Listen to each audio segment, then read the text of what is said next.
What's good, everybody? Your boy Dexter Henry here for another New York Got Game live Knicks watch party. Game 4 of the Eastern Conference Finals. Knicks are down 2-1.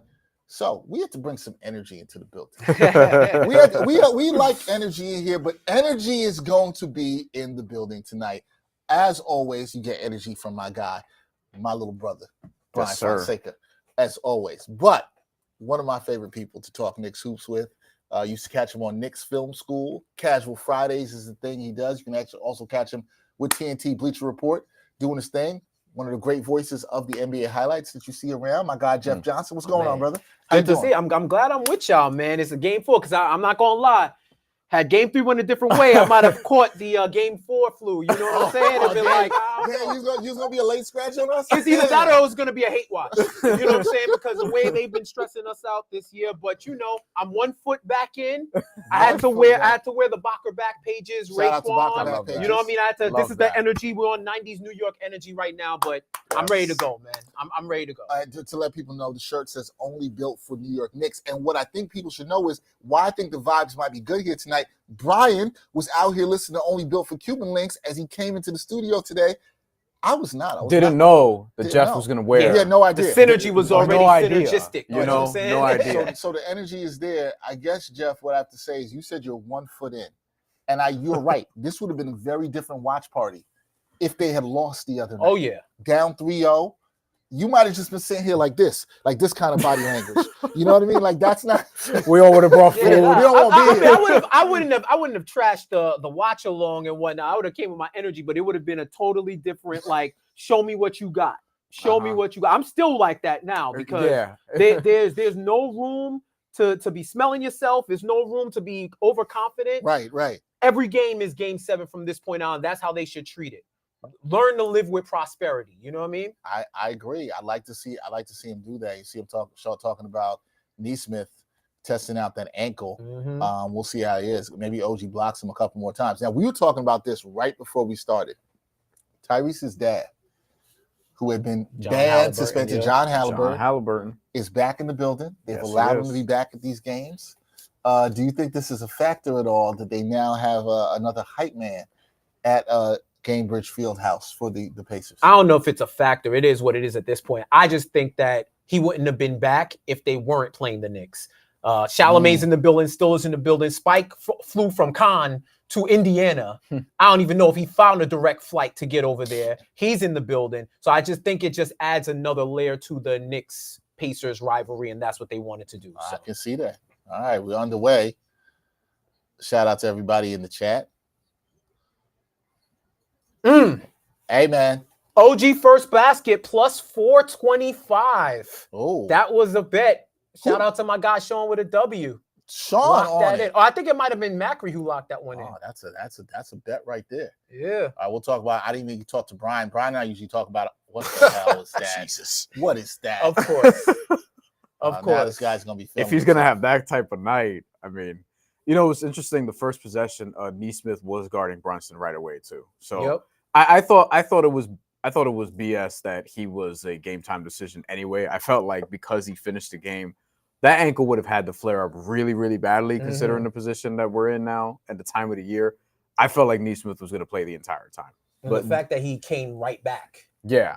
So I didn't think he was. That was a little bit of game now. There. Look, something to monitor. As like we've mentioned, there are a lot of different injuries worth monitoring because everyone's banged up this time of year. But Dex, you're about to bring up some betting. I was saying I didn't talk to you about your bets for today. I don't think we talked to each other about them. Liking the Knicks offense, and Mikal needed to hit some shots there. Yeah. All right, you might have got the pinky toe from Jeff, his other pinky toe in the water here. We'll see. 48 minutes. Yes, and we have not seen him play a 48-minute game. We'll get to the props and bets in a second. Yeah, okay. Towns didn't do anything stupid there, which is always an adventure. Oh, you gotta just drive, man. That's the thing with him. You'd always like to see him drive further. Yeah, it's a good sign for them. Ankle's fine. Oh, all right. Oh yeah, he gets to Steiner line, Brunson. He gets to do all of that. I'm calling that. This is a better matchup for Indy. Not that there's a good one, but this is a better one than them. Oh, damn. He just big boyed him across the lane. Damn. Hey, Brunson. Brunson coming out focused, too. Look at how fast they're moving. Don't foul, stupidly. Look at how fast they're moving. Towns wasn't even in a position to foul. Yeah, they're getting out into transition. They talked about the Pacers' day being that they played slower. Mm-hmm. They wanted second to play half, especially second half. Yeah, they wanted to play faster. Yeah, so Knicks started locking them up. That's why. And the Knicks can't. What happened there? Made him fall. Oh, you got to hit that. Nothing's worse when Knicks can't get lured into playing at their same speed either. No, they have to move how they move. Nope. Didn't think so. Yeah. Shout out to my daughter in the chat, Simone. She said, "Hi, it's my birthday. What's her birthday yesterday?" Happy birthday. There you go. Happy birthday to Simone. Oh, pulled the chair. On his foot, out of bounds. That's a frustrating turnover there. Look, I thought you knew that the Pacers were going to come out with some energy and they're playing quickly. How do you guys think the Knicks got to combat that? Because is it trying to slow them down? No, yeah. Absolutely don't play it. Don't try. See, this is what was happening in game one, where the Knicks were hitting all their shots early and they felt like, all right, the Pacers are running. We're going to run too. We're going to play at their pace and we're going to do it better than them. And then at the end, the scales turned and the Pacers finally got what they wanted. You know, Smith 2 for 2 from downtown. I think the Knicks have to play at their desired pace, which is much slower than the Pacers like to play. If transition's there, take it. But otherwise, you got to take it slow. There that was it a is. good move. Now stop them. Both teams are shooting really well to start. See, that can't happen. That's a foul. Yeah. See, Towns doesn't get in position. I get concerned. Might have banged knees. Did he bang his knee or sometimes when you turn him, it's always like I think sometimes when you bang somebody's knee, that can be a contusion, and that sucks. Trying to move with one of those. Ideally, it wouldn't be that. If it was, I feel like he'd probably come out for a second, but it doesn't look like that's going to happen. They're also trying to get. It's a couple of times we've seen Siakam. He scored, but they're trying to unleash him. You know, in the fast breaks as they can. I don't know how the Knicks slow this down. I mean, some shot making will definitely help. Yeah. But I guess I would be encouraged that they're in this and not, it's 12-9. It's not like it's they can't stop the Knicks either. Yeah. The Knicks are stopping themselves. But the problem is that they're starting to revert back to like their old defense, like Nesmith getting 2 open threes. Greg in the chat was just talking about that. Yeah. He said, why is he so open? I don't care if he has 1 foot out there. You gotta guard him. Yep. Haliburton on McHale. I mean, I would do the same thing. Good shot. I would do the same thing because he's not going to go to the rim. Like, that's who you would want Tyrese guarding. Exactly. And McHale should recognize that and try to go to the rim. What is that? Look at that. On Mitchell Robinson. It's a timeout. That should be a timeout. I agree. Carlisle would have called it. He's not. Yeah. He did call it. I'm That's shocked. got to be a timeout because now they've completely lost the plot. Spike looks so where is he sitting? Courtside. Like, look. I didn't see him courtside. That's why I'm asking. Look at that. Yeah, all day. It's time to do his taxes. Dinner. He loves it from the wing. Did you see his fit coming to the game today? I did. And Peter Rosenberg said, "Oh, Knicks by 1 million." And I was like, I mean, listen, this is the thing about Tyrese Haliburton. This is why people like he pisses people off. It's because like everyone wants to not like him because of reasons that are obvious off the court. But like the dude is nice. Like I don't care about the stuff like that. That fit was a fit. That's all I'm gonna say. It was it's not something I could pull off. It's not something I would try to pull off. Look, Shay's like this also. You know what I mean? It's new dude shit. You know what I mean? John in the chat, who's been a regular for us, said it's his birthday today. Okay, John, shout out to you. Happy birthday. So many birthdays. Yeah. He said, smack Jalen and tell him to play some goddamn defense. I mean, I ain't gonna smack Jalen Brunson, but yeah, you want whole New York to come after you. Yeah. You go smack Jalen Brunson. Yeah, no. That's not the way. That's not the way you want. Jalen Brunson's not high on the list of NBA players that I would say are smackable. I'm honestly, man. You said while I'm 1 foot in. This is the reason why, because it's just maddening. It's like they forgot everything that they did. in the last quarter. Or they're And they waiting just till couldn't do it. later, which is the other problem. Man, the script writer got to get back in. Got to give me a different plot You line, can't man. like that's the thing. You can't keep putting yourselves in a No. 20-point hole and being No. like, "Yo, we'll get back." Because Exactly. you just can't keep doing that. Like Indy's good. Really And in the good. conference finals, it's like you just can't keep putting yourselves in that hole where it's like, Yeah, we'll and get, you deserve what you get. yeah. Do you think Tibbs makes a sub here? 8 minutes left? No. Come on. Come on, man. We could believe in adjustments. I think We saw a I think he's 9-man rotation. minus 300. He doesn't make a sub. Minus 300. I'm surprised it's minus 300. And that's my faith. That's my faith. I was in the book. surprised. That's minus damn. 300. I was like, damn. I thought there'd be a lot more juice on that. That he won't make it. That he won't make the adjustment. Some things I'm seeing early is Siakam is going is not hesitating. He's going right to the rack every time to try to drive by Towns. So if that's happening, then they gotta switch it up. Like Towns might have to guard like Nembhard or something, because Nembhard ain't nowhere to be found. So you might have to hide him on Nembhard and let OG guard Siakam again. That kind of scares me. Nembhard has had a quiet series, and it's like, is he due here? Is he? So the interesting thing about it is, it's like I think it's worth a test run, because if he's gonna create shots from the perimeter, and he's gonna miss on Towns, then that's like, it's like we were talking about Mitchell Robinson last series. It's like if the Celtics make all their threes or a bunch of their threes, then it's tough to play Mitchell Robinson because he can't get the rebounds you want him to get. But because they didn't make threes, he was able to get the rebounds and he was super impactful that series. So if you put Towns on Nembhard, that's interesting, because if Nembhard is making his shots, then obviously you got to like switch it. But if he's missing and you could kind of live with that, that helps out the rest of your defense. And Nembhard, he hasn't done anything yet. It's very early, but we'll see. I thought he'd have a better series than he has so far also. So yeah. We'll see with the Knicks. I think Knicks need a nice play coming out of this timeout. Why? What? I don't like anything. I don't like anything when Mitchell Robinson dribbling now. Good pass. Woo!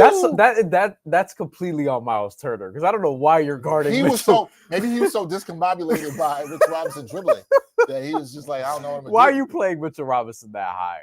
That didn't make any sense to me.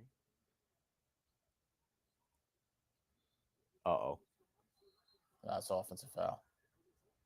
What? They called that on Towns? Wow. All right, I need a replay. That's 2 on him. Yeah, I wasn't sure how they were going to call this. Let's see. Greg says they're already doing the. Oh, that's. See, you can't put your arm. See, it's the way he responds to no call, and then he takes the extra step because he's pissed off about getting no call, and then he gets the call. He's had the most fouls in the playoffs. Oh yeah.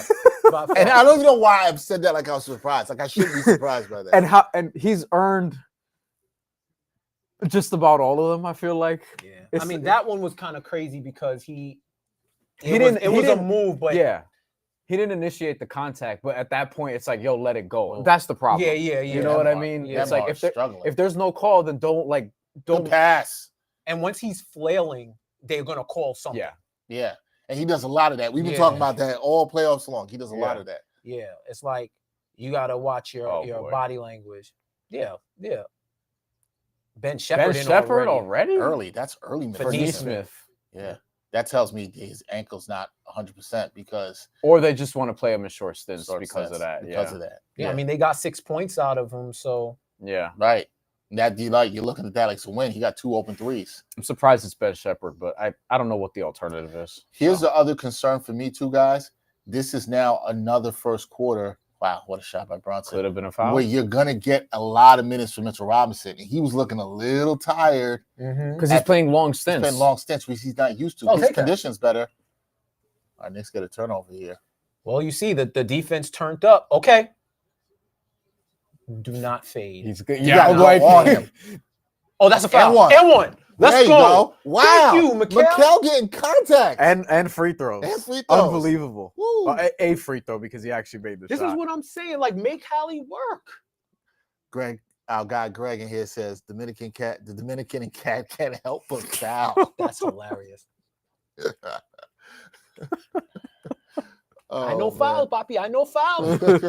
It's a moving screen. Oh, man. That was a big bucket from Mikal. who's off to and a got decent a start. foul on Hallie. Come on, Mikel. All right. There you go. He's off to a pretty. Is that good our first start. free throw? That is the first free throw Mhm. for the Knicks. For the Knicks. First free throw of the game? No. Oh, I think Indy had. Indy had. Yeah. Oh, sheesh. I thought You live with those. Long. You live with those. If he's willing to shoot over Mitch, I wonder how that's going to open other things up. The Knicks have to be aware of that. Yeah, but you got. I'm with Jeff on that. You got to live with that, right? Yeah. Like if he's Step gonna back 30-footers, like yeah, you over Mitch. That wasn't bad defense. You like tip my hat to him on that. Yep. Brunson hasn't been getting those walk-in threes. If you bet the over, you're feeling good. I think it was 219.5. They're gonna try to go for it again. Okay, I was just about to say Deuce about to come in. Now step up a little bit more. Is coming back. And I don't know who was behind him. Obadiah. Yep. Whew. He likes that spot. So they probably made a point for Hallie to attack Mitch when they get the switch. Yeah. He deferred a lot. Yeah. So they probably made that a point. They're gonna try to play him off by doing those switches. Oh yeah. He's taking that and he's making it. Oh yeah. Oh yeah. The burner's in the building. Only built. There you go. The burner's in the building. You knew wasn't gonna have back-to-back bad games. Yeah, he's ready. Oh yeah. Okay. I'd like to see that again. Good screen by Mitchell Robinson. Good cross to get back in rhythm. I don't know. I need to see a replay on that strip. Are they giving free throws? No, it's on the floor, right? On the floor, yeah. Yeah. No, they're giving free. Oh, they're in the bonus. I just looked. Oh, I was gonna. You know what? Because it wasn't there. Like I looked down a second, and then he just put it up that they were in the bonus. That foul put in the bonus. So.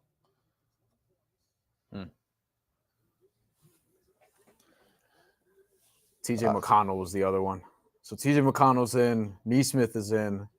Ben Shepherd is out. That was quick. Miles Turner's in. And Obi Toppin. So what'd you do for props today, Brian? What'd you do for props? DeLon Wright over half an assist. Got good value there. I hope we better see DeLon Wright. And I actually also took Haliburton's assist, which is at 8.5.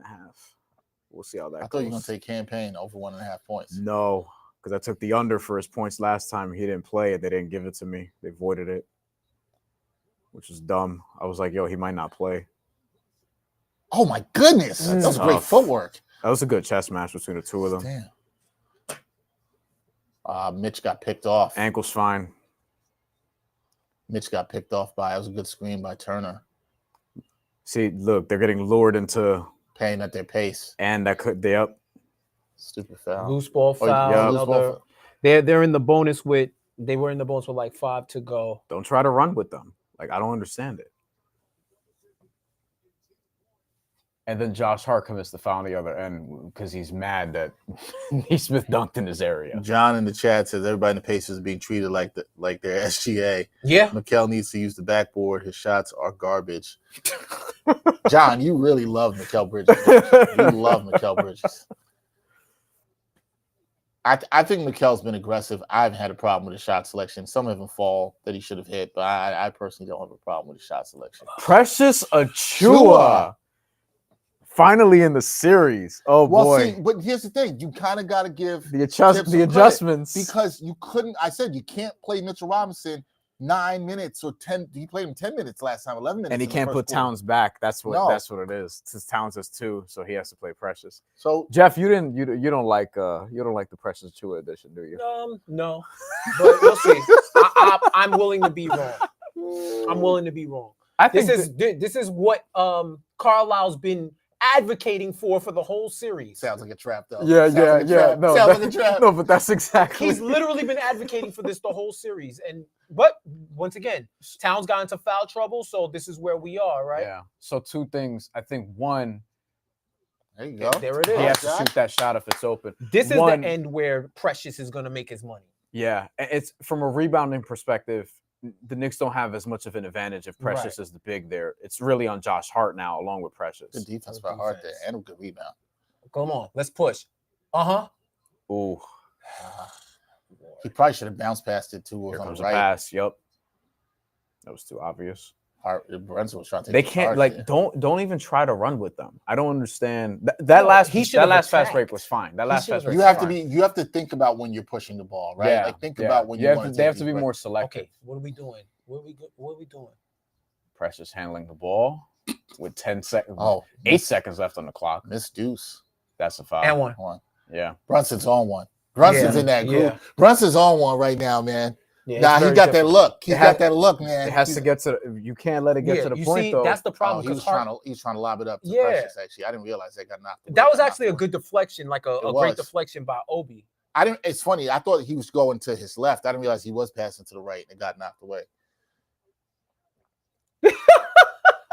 They're challenging. They're challenging that foul, and you saw Brunson give the thumbs up to the bench, like, I do that. Oh, I think this is a bad. That's challenge. a horrible challenge. Carlisle hasn't lost one. Yeah, right. Carlisle hasn't lost a challenge. Let's say, what do you think? I don't think he gets this. But he put his arm based out. on that replay. I don't think he gets it. But I think that's what it is.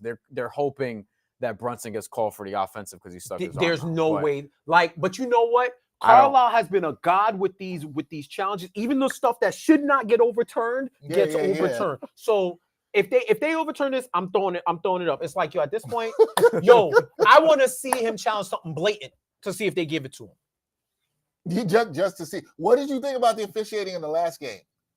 Come on. First of all, I don't know what a block and a charge is anymore. You're lost. That Nembhard, that Nembhard charge that they said it was a block. You called it a charge on the floor. You watched it. It took you 12 real-time minutes to get to a conclusion. By that time, you're coin flipping. You know what I mean? It's like we're having a debate while a game is on about whether or not it's a charge. Yo, if it's not conclusive, you keep what you called on the floor. Yeah. The travel call on Cat was one of the most atrocious calls I've ever seen in my life. Our glass guest Jamal Murphy. Now we thought it was that. You said you. I said I could see where the refs see the third step. I probably wouldn't have called it a travel. So that was a deceleration. That's something that the players have been doing. No, I agree. That. It's once again, they see Cat do something uncoordinated, and they're like, "No, fuck that. That's a travel." That's whatever. I told you it was the way he. It's the way he looks. Right. I get that. I get that. But here's the wild part. He scores the layup. They all start running back. Miles Turner turns to Scott Foster and says, "Yo," and Scott Foster calls a travel.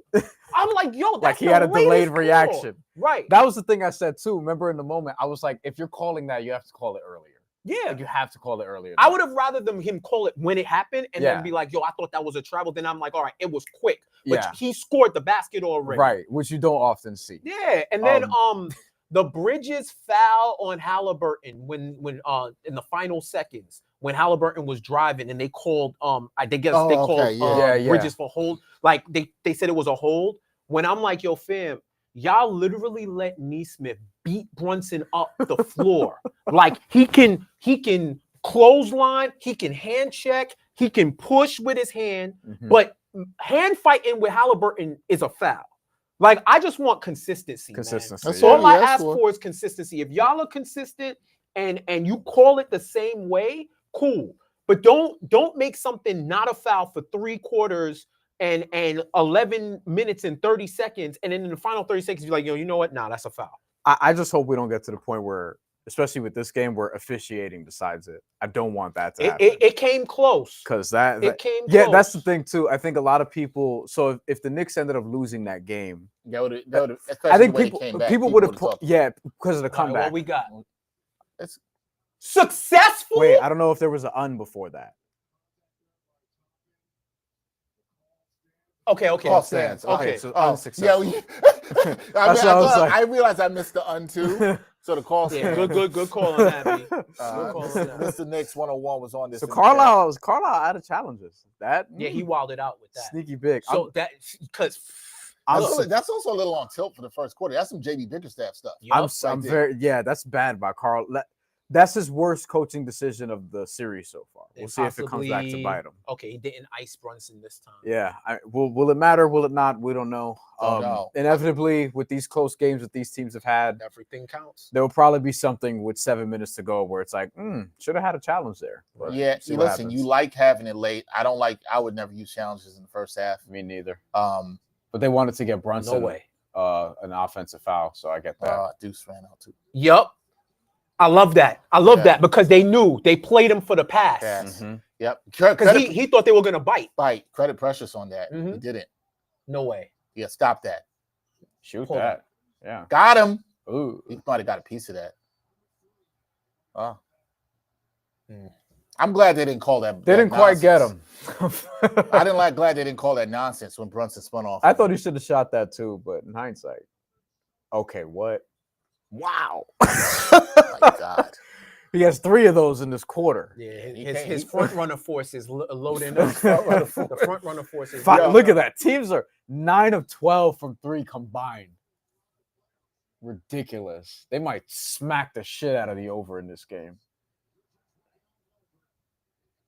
It's a lazy screen. All the way. Oh, Bridges. This is a lazy screen from Precious, and somehow Bridges got all the way to the Bridges got all the way to the basket. Jesus. Wow. I might call timeout. You can't keep allowing the open threes. Like, that burns. If you keep daring them to make them. That was one of Bridges' best drives. Good drive, Josh. Josh Hart has to be careful there because, he did stick the arm out a little bit. TJ McConnell called it out too. Yo, Haliburton's hitting crazy stuff, man. He does that sometimes, Yeah, I mean, it's all good. Everybody's cooking. Knicks have to get stops. Yeah, and here's the other thing. That Siakam 3 is on Bridges. You got to hit that layup, bro. Yes, I agree. You got to hit that because when you miss layups like that, they're going to run off transition defense. That was Bridges' worst missed shot to me tonight because he does not get to the rim, and he actually got to the rim, and then he didn't twice finish. Today. Yeah, it's incredible. That's why he's smoking layups because he don't. he don't know what it's like when he's there. He has no idea what it's like when he's Tony Bradley in and Mitchell Robinson in. So Tony Bradley mirroring the Mitchell Robinson minutes. Yeah, but I like that Tibbs was able to steal a rest from Mitchell Robinson here. Mm-hmm. Yeah, even for a couple of minutes. And Precious wasn't terrible. He actually wasn't. He didn't do anything. Well, was Precious? We'll see if he gets back in the game. Did he even get a rebound? Precious got a rebound. Pacers have already played 10, I think. Yeah. Knicks have played, I want to say 8. Deuce Mitch. Yeah. Precious. They played 8. Deuce Hart. Precious. Yeah. No DeLon yet. What are we doing? Jalen. You lucked out, Jalen. Yeah. You lucked out. We pulling Deuce? What we doing? Okay. I wouldn't. No. I would not. All right. Josh Hart has to, Not liking this possession. Nope. Okay. Mitch is rolling. That was a good closeout by Siakam. Now everybody's running.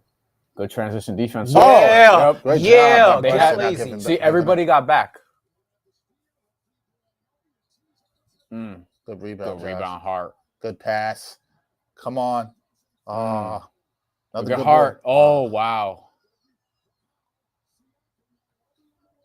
Wow. Tough finish.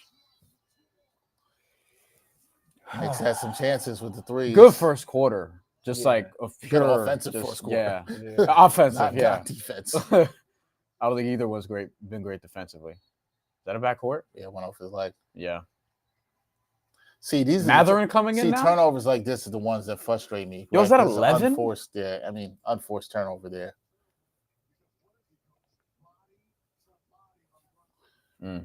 Jalen had 4 turnovers the last game, and he was sloppy. I mean, that was just like lack of concentration there. You can't have those kind of turnovers. I think Knicks have. I think now it's 10 for the Pacers that have played. I think Matherin's 10. He hasn't been good this series, so we'll see. Bang. Because of you. That's your fault, Brian. Thanks, man. That's your fault. You know, as soon as he said it, I stared at his under before the game, and I was like, you know what? Let me not. Yeah, it's all your fault. That's a foul.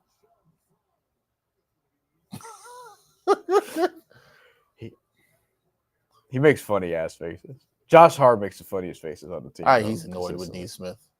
Let's see. Yeah. You can't turn your ass and just throw it into somebody. He's trying to get around the screen. That's going to be his protest. But at that point, I don't even think you need to. I get why, but I don't think you need to go over a screen in that situation. Right. Because you're just going to run the risk of fouling him anyway. I thought he might have shot that. Okay. There you go. Okay. Come on. That was big. Let's go. All right, 2 for 1 opportunity. Yeah, but get a stop. I swear, Deuce, if TJ McConnell cooks you. Oh, wow. Good cut. That was an excellent cut. Hart.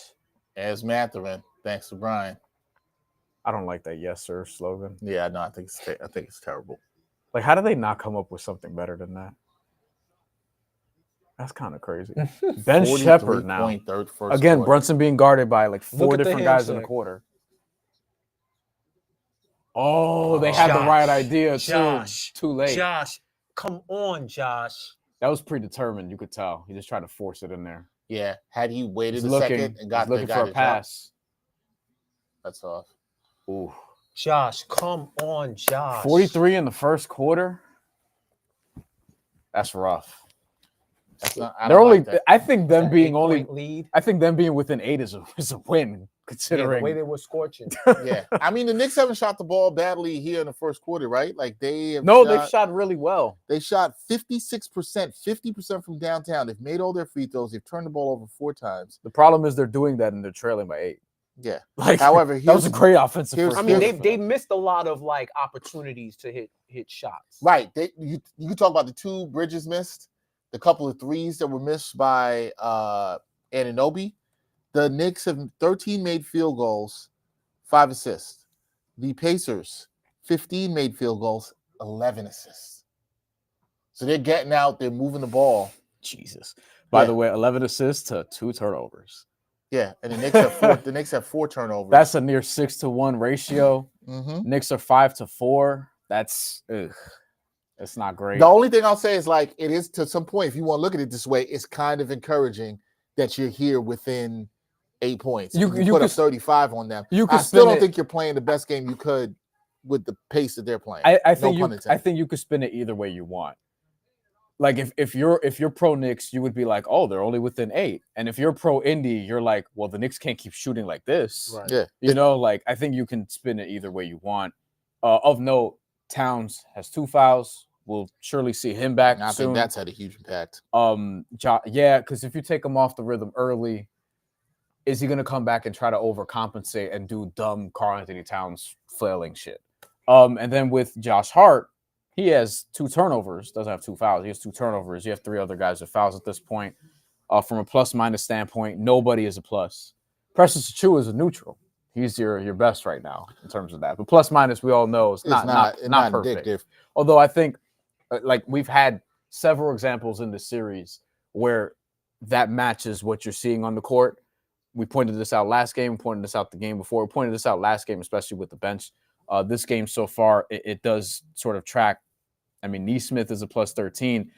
When he came out for a little bit, the Knicks were scoring a little bit more. He comes back. Not that he is their entire defense, but like his minutes have been good on the ankle injury. So yeah, the Pacers, they scored 43 points. That's the most points the Knicks have given up in any quarter in the playoffs. Mm-hmm. And this is more points. They scored more points the Pacers did in this quarter than they did in the second half of Game 3. So 12 fast break points, 7 points off of 4 Knicks turnovers. And even with all of that, right? Indiana hit some ridiculous shots. Like Hallie hit some ridiculous shots. Mm-hmm. So I think the defense was bad, but part of it was they were hitting some wild shots, and 2, the Knicks were missing easy shots. So they ran in transition. Yeah, that led transition. The transition defense is what was really poor if you really take it to that.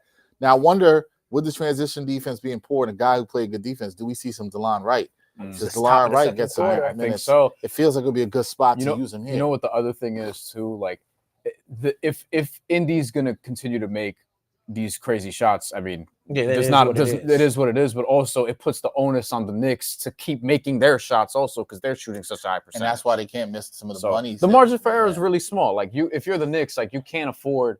No team could really afford to lose this. DeLon Wright is in. Yeah, DeLon Wright should be in.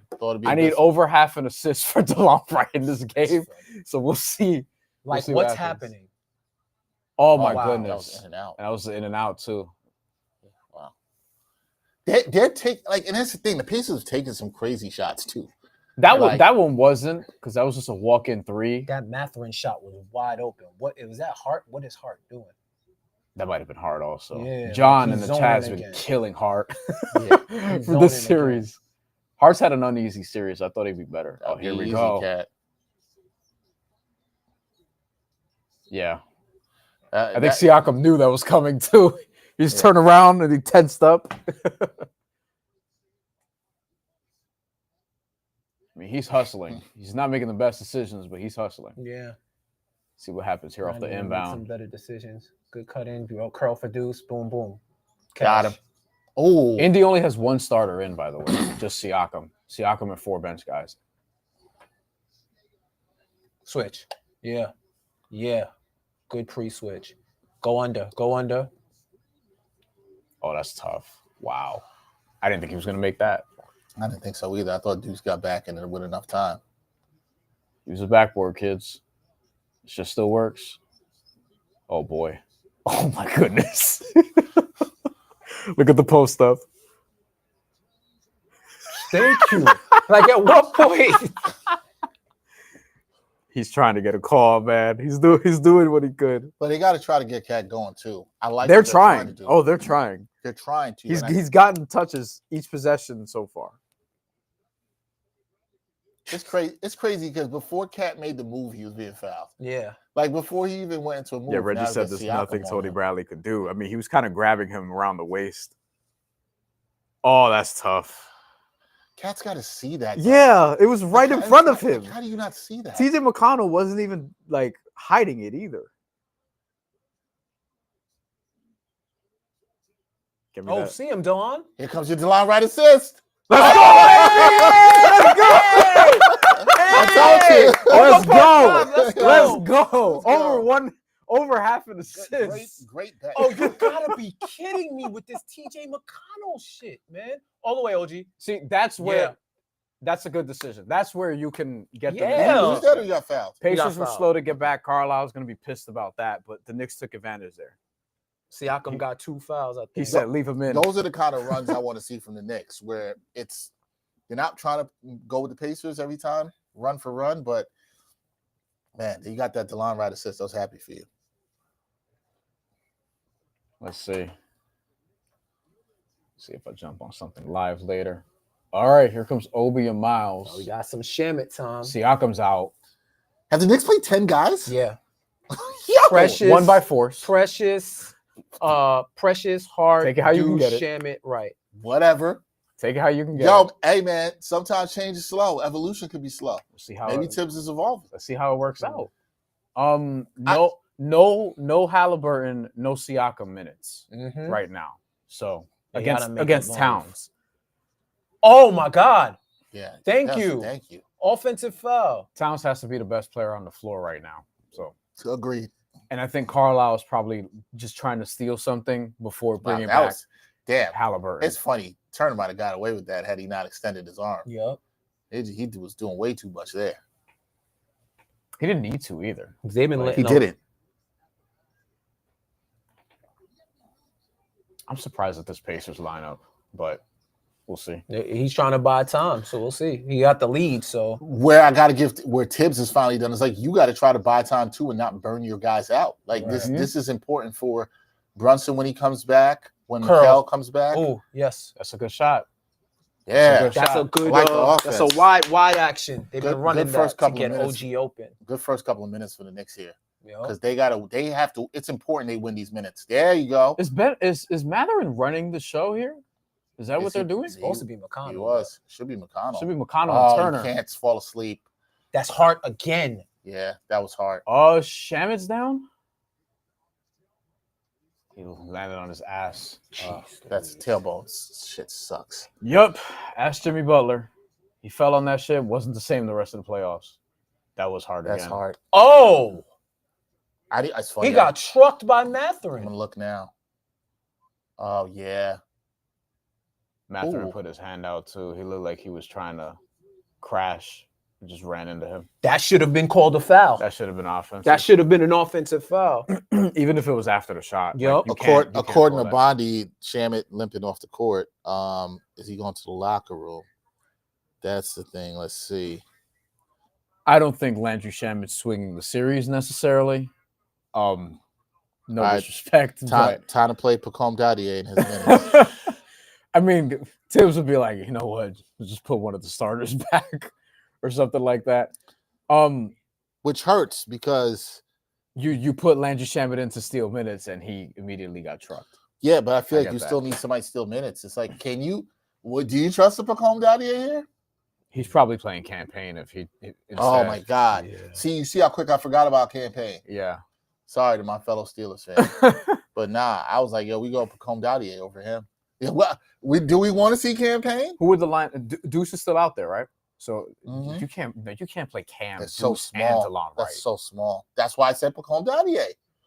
But we haven't seen him all playoffs. You know, we didn't see DeLon right on playoffs until 2 games ago. Well, DeLon's a vet. That's the thing. Hey, man, sometimes life comes at you fast. You gotta grow up fast. Is all I'm saying. I don't know. Tibbs. It would stun me if Tibbs did that. Stun me. If you Tibbs, just stun people. And I do wonder. Like, here's the thing too. If you're gonna do it against a Haliburton Siakam-less lineup, it might be worth a shot. That's all I'm saying. All right, let's see what we have in the chat. Staying in the game. Let's see what we have. Really? Okay. Let's see what we have in the chat. John says Jalen needs to go to the bench, bring Cat back in. That must have been from before. Are we on a crazy delay? We do have a little bit of a delay. A little bit? Slight delay. Barbershop says Pacers looking like it's game 4 against Cleveland. Offensively, defensively, they were better in that game, but we'll see how this ends up shaking out. Yeah, like this is nowhere near the Cleveland game from you because Cleveland, they just annihilated those boys. Like Cleveland came out flat. They can't, and this is what makes it so frustrating, right? For as much as the Knicks haven't been able to guard the Pacers cannot guard the Knicks either. It's just they're getting way more difficult shots. Yeah. That's why it's infuriating. Yeah, that's why it's funny, I should have bet the over. I thought today would be points, especially after last game, because it's like the Pacers don't only end at 100 a lot. That's not the the Knicks scoring 106 and winning against the Pacers, like you'll take that and run if you're the Knicks, right? Because it's hard to keep Indy that like just at 100. Barbershop Sports Talk also says put Kolek in for Shamet if he's hurt. I know Kolek is very popular. I'd go with Pacome Dadier. I don't think this is a Kolek series. I don't think any of them rookies are seeing meaningful run. Not yet. Completely honest. Not yet. I think they all go to training camp with chances to win a spot in the rotation. It is what it is. Like I to see DeLon and Shamet minutes, right? And they're pros, and they've been in the playoffs before. Yeah, and they're vets, so they know what it is. Mm-hmm. John says free Tucker. Stop it. Stop. PJ Tucker's last good season was with the Heat, the only season he had with them. It was actually one of the best years of his career, which is kind of crazy. And then Philly overpaid him, and he's been a shell of that ever since. Shamet is not only playing, but he's handling the ball. Let's go, Cat. On Mathurin. Here's Miles. Good take. Excellent take. Woo! Excellent take. Tough angle. Really tough angle, too. Mind you, he's getting held. He's getting bumped, but whatever. It's the playoffs, right? What happened there? Who got the foul? Shamet. But look at this. Yo, I'm fine with them letting that go. Cat be looking like he's going through. However, on the other end, I didn't see it, and we didn't get a replay. Because sometimes on a replay, it's like, all right. Nope. That's a win for the Knicks. Knicks. I said, all of that offense, and look, once you cut off their water, let's go. Yep. Yeah. Goaltend.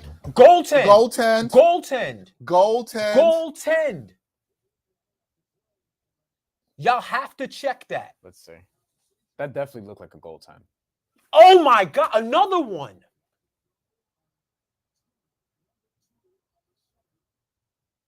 Did he get that? Did it touch the glass first? See, from that angle, it didn't look like it. didn't From the look other like it from angle, the it other looked like angle. it. It looked like bang, bang from that angle, but from the other one, it looked like it touched the glass like right before. I just don't understand with those type of bang bang plays why they can't just call the goaltend and then go and check it. And then go and check it, yeah. Like it's crazy because there's so many that are that close. Like some of them, like blocked by James and like McBride's block. Yeah. You could see that it was clean. Mhm. But Right. those, especially on a foul call where there's already a stoppage. John said, I never want to hear campaign's name. Give me Tucker before Payne. That Here's might be a little too Siakam. far. Yep. So All right. now it's interesting because Now when Siakam is back. Siakam's not in, So they've where's been putting the center on. so Towns. he really, He brought he had Turner Yep. because Turner can't guard him. Yeah, and they've been putting a center, Turner, they've been putting whomever on Cat, and he's been cooking them. Right. And I mean, think- you talk about rigidity in coaching. Carlisle's been stuck on this. Mm-hmm. Even though the data has shown you, particularly in the last game, Mm-hmm. they I have think- nobody that could guard Cat. I think Carlisle wants to mirror. Good hands, DeLon, right? Thank you, DeLon. That's why he's in the game. I think Carlisle. Oh, yeah, that looked like. Let's see that again. Carlisle, I think, is trying to mirror Haliburton and Brunson for whatever reason. Oh, that's what happened. Double dribble. yeah. That's bad. That's a bad turnover. He was gonna pass. Mhm. Yeah. Come on. Then he DeLon. saw something he didn't like. Way to get over the screen. This is a win for the Way to Knicks get if over. Matherin's gonna be running the show and you bail him out. It looked like a kind of shaky drive, and you just bailed him out with that.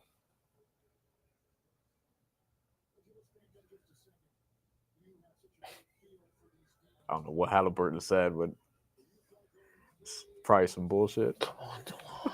Come on, DeLon. Don't give it and take it away. Look, the Knicks are gonna look. I think the Knicks just being down 3 at this point after the first quarter they have is a huge win. This is a win. It's a huge win. If you're And this Indy- bench unit is giving them great minutes to me already. I'm not even looking at the plus minus. I'm going to check it out now. I know small sample size for DeLon Wright and Landry Shamet, but +5, +2. So they're winning possessions again for this team. I think the only issue though is Haliburton's out. You haven't taken the lead yet with Karl Anthony-Towns in there. You know what I mean? I think Well, they cut the lead. they cut it, and I think if you keep it with And there was even a stretch without him and Siakam where Right. it felt like they could have taken more advantage. it's nice But if you you're- can take the lead. But if you can keep it within you're a in possession striking either distance, way, so, I think you're fine. You're in striking distance. It's still super early. You know, these teams keep playing close games. They can't help themselves. Come on. Wow. So 43 points in the first quarter. They have 51 now for the game. 8 points in 4 minutes, Yep. Yeah. right? About 4 minutes, right? And that's the Knicks defense. Yeah. Which in today's NBA is actually like 24 points Let's per go. quarter. You'll take Let's that. go. There's a help. Mm. Good pass. Good hands, OG. Pop that, DeLon. Come on, DeLon. Pop that, DeLon. Pop that, DeLon. If Way you to took get the back. DeLon right over 1.5 points, salute to you. I thought about it. Salute to I you. thought about it. Somebody get that ball from that man. Oh my Josh God. Hart. No Yeah. way. Yes, sir. Siakam Yeah. should have went up actually because he But had he it. went in and he thought about passing. He took, The defense making them nervous, man. yeah, this is a good defensive Mhm. lineup. Good defensive quarter. And one. Let's go.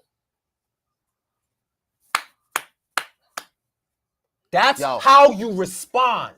That's how you respond. This is what you do. My man balls like Luke Cage. If Luke Cage plays hoops, he would drive like OG Anunoby. It ain't pretty, but it's effective. Let's it's not go, pretty, but it's man. gonna be strong. Yeah, man. There we go. How we feeling in the chat? Shout out to my guy Shax from the Strickland, who said I can't overstate how important it was to have stayed in striking distance versus the Pacers magnet ball quarter. Yep. Shax is right. Is absolutely right about that. Listen, and Brian talked about taking the lead. Now you have it tied. It's a very solid almost 5 minutes that the Knicks have played here defensively. and John is on the team's playing much better with Jalen again. I Without. think without Jalen again. Yeah. I think what we have to realize is the numbers with Brunson and Towns on the floor at the same time are not good. Those have not been good numbers. What Tibbs has actually been doing, and it happened in the last game, is you look at the minutes, the numbers with one of those guys on the floor for the team, depending on the lineups they've had, have been good. And that's what you're going to see here. I guarantee you Towns goes out, Mitch comes back in, then Brunson comes in. I think it's about maximizing the minutes you have without those guys on the court at the same time. Until you need them both in the fourth quarter. Until you need them both at the same time, right? That's helped them a lot. So I think that's the thing. I think the team plays better, not just without Brunson, but it's like Brunson and Cat, because of how weak they are defensively, can't be on the floor at the same time when you're trying to make these runs or build your lead. And that's why that defensive lineup, with just enough offense, just enough from OG and from Cat, they're able to come back and tie this game. Shooting update. Knicks are 62% from the field. And they're 54% from three. They made all 8 of their free throws. I know free throw shooting has made some people uneasy. They've made all 8 so far.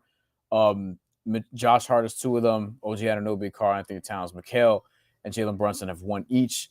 Indy is 62% from the field also. They're both exactly 18 of 29, which is ridiculous. Yeah. Indy's also 6 of 9 from 3, whereas the Knicks are 7 of 13. So Indy's 67%. But on volume, the Knicks are getting more points from the perimeter, which is rare for the Knicks. Yeah, that is not their game. And Indy's 9 for 9 on free throws. Like, this is just a completely offensive half. Yeah, this is expert bucketry going on right now. On the glass, it's 10-8 Knicks. We expect the Knicks to win the rebounding battle every game. They did not last time. Also, the Knicks have 1 offensive rebound. The Pacers have 0.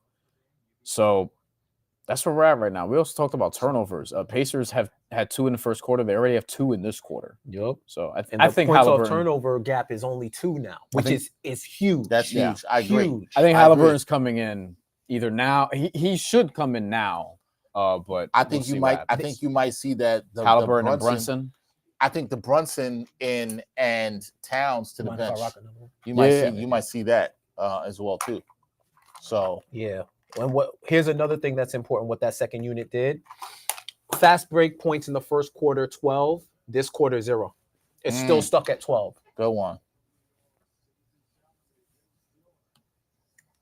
Wow. Triple H. Wow. Yeah. Triple H is there. Why? Triple H H. fan?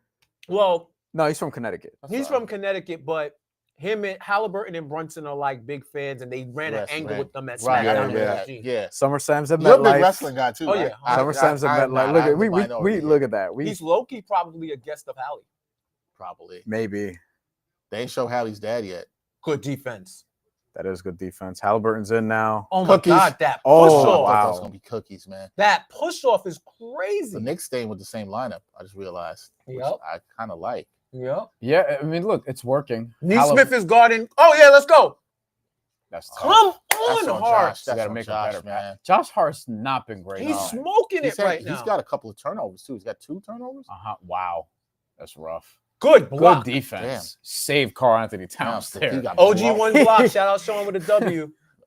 Oh, Sean was on that? He had OG 1 block. I think Cat 2 threes and Mitch 9 rebounds. So he might be a third of the way home. Cat has 1 3 so far. Mm-hmm. I think he'll get that. Josh has got to be better. We've seen the hustle on the rebounds, but especially in a lineup like this. Lord. Oh, shoot. No way. That's a terrible. Cat was trying to cut. Miles Turner picked that up, and Obi helped. You can't have an offensive possession that has Josh Hart. You'll take that. I mean, his 3. Gotta guard it, but it was a logo 3 from Obi. I'll take those. And a non-corner 3 from Obi. Right. I was gonna say from the corner is where he's better. What we doing? All right. Yep. Let's go to. Oh, pull that. Oh, you up? No. I thought he was gonna call it. And 1. Yo, they didn't call it until he hit the floor. I know. It was a good no call initially on the Miles Turner play. I didn't see anything there. Oh man, Towns looks winded, bro. Yeah, it's kind of. It might be. Yeah. See, when he's lucky. He didn't fully extend, but he's lucky. He got lucky there. Cat needs the hyperbolic chamber. He balling though. No, I just saw your tweet. Oh, the yeah. top 5 backup guards in the playoffs. DeLon, And Delon. Yes, sir. Damn, Cat's only taking 3 if you shots. know, you know. Bro. And this is all in the second quarter. I'm 'cause surprised. He got the two, Because he got foul trouble right away. mostly in the second. I think he had like 2 in the first. Damn. He's drained. Yeah. It might be time to bring in Mitch. Landry Shamet surviving. DeLon Wright. DeLon Wright has made some good, other than the travel. I mean, the double dribble. Yeah. And he He's made solid. up with it with the 3. Mm-hmm. He's been over his points and his assists. I should have taken both. The points are plus money. I'm pissed. All right, Knicks got the lead. Oh! DeLon Wright! Oh, Damn! He should have just brought it back out. Yeah. Brought it out 2-on-1. But oh boy. This could be a swing. Yeah. You can't keep giving him that 3-point shot. Damn. And He's DeLon Wright had it, man. He should have just brought it back out for the steal and give him It was another great. quality He's got possession. 2 steals. It's ridiculous. It's a good matchup. Good fake pass. That set that all up. Oh. It's a good shot, though. Yeah, you can't be mad at that. That's a good possession. And He ain't going to shoot this one. See, they actually picked Knicks him got up. to keep attacking. Uh-oh. Knicks got to keep attacking them. He rushed that. All the way. Go, Josh. Go. Yep, trailer. Nope. Thank you. Yep. Fuck DeLon. Damn, because you know that could have been so huge. You know that could have been so huge. And that was You got such the a steal. lazy fucking pass, too. I'm glad that the possession. I'm glad that the scoring has calmed down a little bit. Yeah. Yeah. This favors the Knicks. No, right I now. just want to see. I like the tension. I like the tension of like every possession just being a grind in the playoffs. You know, Knicks are in the bonus with 4:53 left in the quarter. That's huge. That's why I was saying they got to keep attacking. They got to keep attacking. both teams have 5 timeouts. Mm-hmm. The Cats had a strong quarter. I think he's got 11, if I'm not mistaken, in this quarter. Bridges, Brunson, Siakam. Here we go. Wait, is it the old starters? It is the It's old the OG starters. starting lineup? OG Okay. starting lineup, which So actually Cat's did still not in. play Yeah. bad to close the game. No, I know. Yeah, catch shooting. Duh. I think next dead ball Mitch will probably come in. I think so too. I think because catch Although shooting. Mitch is not up off the bench unless he's at the scorer's table, and I do not see this. No, he's on the bench.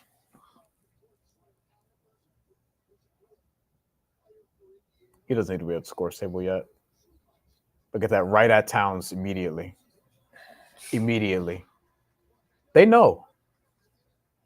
Yeah, now this is the concern though, right? Because I'm talking about how the Knicks are. We know He has starting lineup. 27 and 6 already. Yeah, it's the he's seven. been going crazy. It's the seven that's Crazy. The All 7 them is the most threes. shocking. to me, Yo, the 7, yeah. Cook him. Oh, that's a Good wow. hands. Stick with it. That was a good matchup. Kel was on the floor. Yeah. It looked like he was hurting. Kudos to Cat for stick. Big quarter by Cat, man. Yeah. He's been Yeah. great this quarter. Yeah. Yeah, Get that good out of block. here. Good block, Mikal. Finally. That was way too Stop letting him do predictable. all that those lazy. Good pass. Great pass. Oh, wow. Too many missed Those layups. Wow. He's Damn. pulling. He's pulling. He's pulling. God, that was a good pass. Damn it. Miles Damn. sealed I them think there deep. like 3 missed layups in this game, man. That's like it's good. Might be more. Might honestly. be more. Look at that. Here's a strip. That's a good strip. Good for him getting it back. Damn, Yeah. he could have got Got called called for that. for knee. He could have got called for that. Yo, he doesn't do himself a lot of favors. Oh. Good D. Oh, That off that's arm? tough. Off Yeah, arm? see Cat signal for that Off too. arm? Yeah, Like, what we talking about here? Miles and Cat going at it.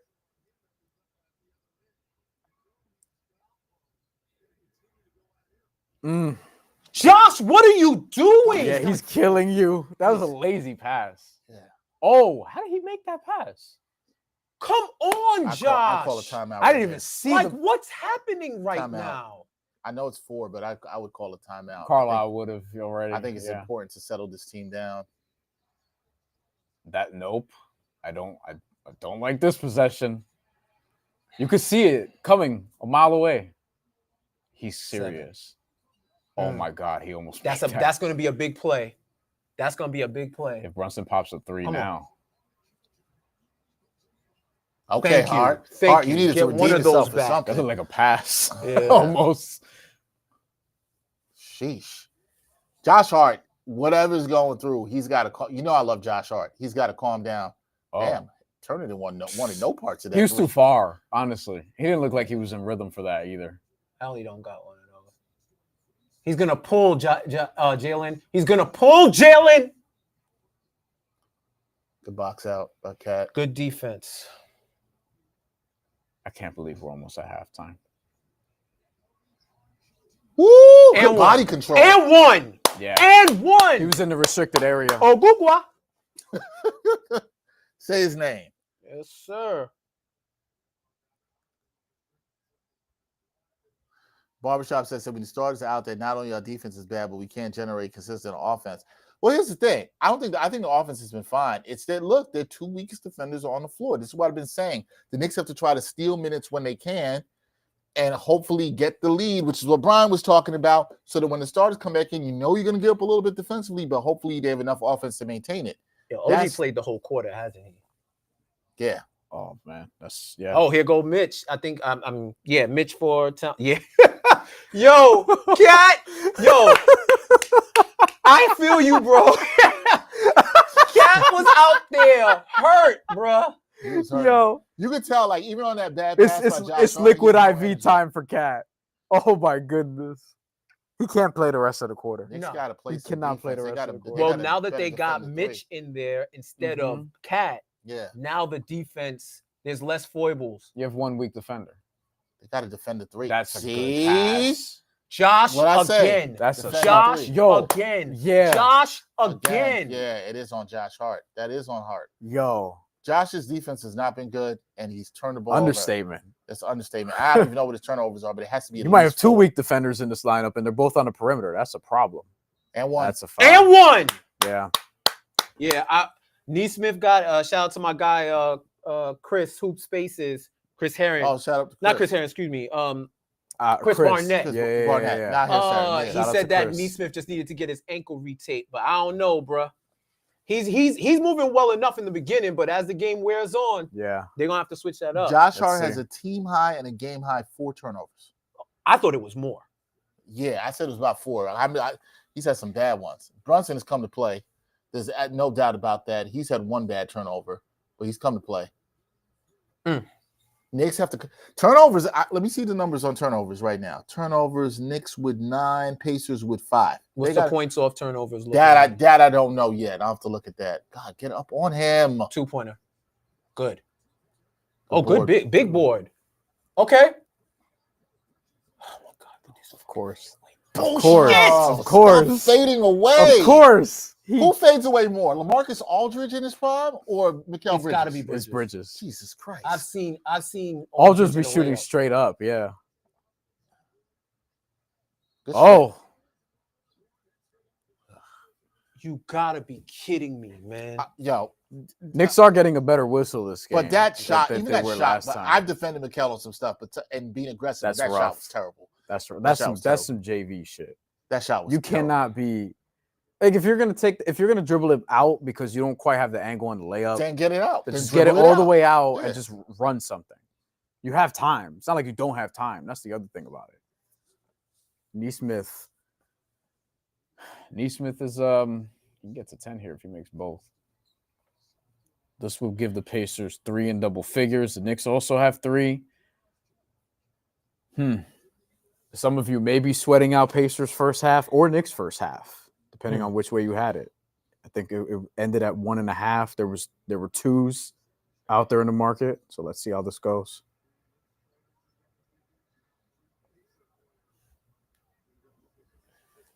I wonder how much Josh Hart will play in the second half. Come on, I got a prop with him. I need him to play. Oh, I thought Mitch got held there. No call. OG's not hitting them I think threes like he was before. Either way, close out this quarter well. Don't let them go on a crazy run. Thank you.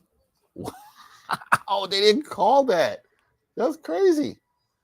That's crazy. Yo, that's crazy. That's crazy. Oh man. I don't even know what you're supposed to do. I have nothing to say. I have nothing to add. Like, that's just crazy. I That's need a insane. replay of that. Mitch, what? Are we not calling anything? Oh boy. 6. No. Big miss. Oh, that's get a that. big rebound. Oh. Horrible. Come on, Knicks. You gotta get a point. You gotta get a point Horrible. here. It's 5. I mean, yeah. They cut the lead. Mm-hmm. But They won the quarter. Should arguably be up. Yeah. Brunson is in the ref's face. 69-64 at halftime. Woo! Well, folks, 69-64. That was a sweat. Knicks came back, took the lead. This has been a battle. And listen, the Knicks are up 5. Excuse me, down 5. Sorry, I mean to tease y'all. Knicks are down 5, where Josh Hart's been terrible. John says Bridges and Hart deserve to be benched. This is in all caps. Bridges and Hart deserve to be benched. Mikal didn't even attempt to defend that 3. Josh, here's the thing. Josh, I kind of get the sense with you. You're one of the people that hates. You should probably talk to Josh also, because he had not. You got to give him the Michael Irvin speech. Look, John, I get you don't like Bridges. It's clear you don't like Bridges because they gave up the 5 first-rounders for him. I don't care about the first-round picks. Some guys, you know this too, Jeff. Some people are never going to get on the Bridges train because it just Bridges' shot selection on his last couple of shots, I haven't liked. Has his defense been poor? No. He had a great block. He's been fine defensively. I don't want to hear, guys, it's about winning the game. Nobody gives a damn about these first-round picks. We've seen Bridges in these playoffs have subpar first halves and good second halves. I know. You say that, but I again, what they're going to tell you and have told you before is like, oh, you could have used the picks for somebody else. Who is that? Nobody has the answer for that. You're going to tell me Giannis Antetokounmpo, and that is stupid because he was not on the market last year, and that wasn't going to happen. People act like because picks are there, the players are also there in a vacuum, and it's just going to happen. That's not how it works. Mikal, the price is the price based on who you're trading in and what the market is at the time. If we're just going to obsess over the 5 picks and not get over it, let's see. Look, we could have a big picture Mikal Bridges conversation after the series. And maybe after the finals. We'll see what happens. Yeah, but let's see how this game finishes. We're going to see how this game finishes. We are going to step aside. The Knicks have a chance to win this game. They're in the game. It is not over. It is not gloom and doom. They're not down 20 yet. Maybe not ever. But they're within this game. They're down 5, despite 2 starters playing very subpar. Facts. So despite Precious Achiuwa minutes. Yeah, and Karl Anthony-Towns picking up 2 quick fouls and responding in the second quarter. Yeah. So all is not lost. Very uneasy for both teams so far. All is not lost. It's going to be an interesting second half. It's going to be an interesting second third half. Quarter. They're right in the game. They have a big third quarter. We'll see what adjustments they make. We're going to step aside. We'll be back with you for the second half of this watch along. Our guy, Jeff Johnson from Knicks Film School, rocking with us. We'll be back for the second half. See y'all then.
All right, we're back. Ooh. Knicks with a rough start here to the third quarter. Down 9. I'm stunned. Lucky to not be down 11. Stunned Towns didn't get foul for that.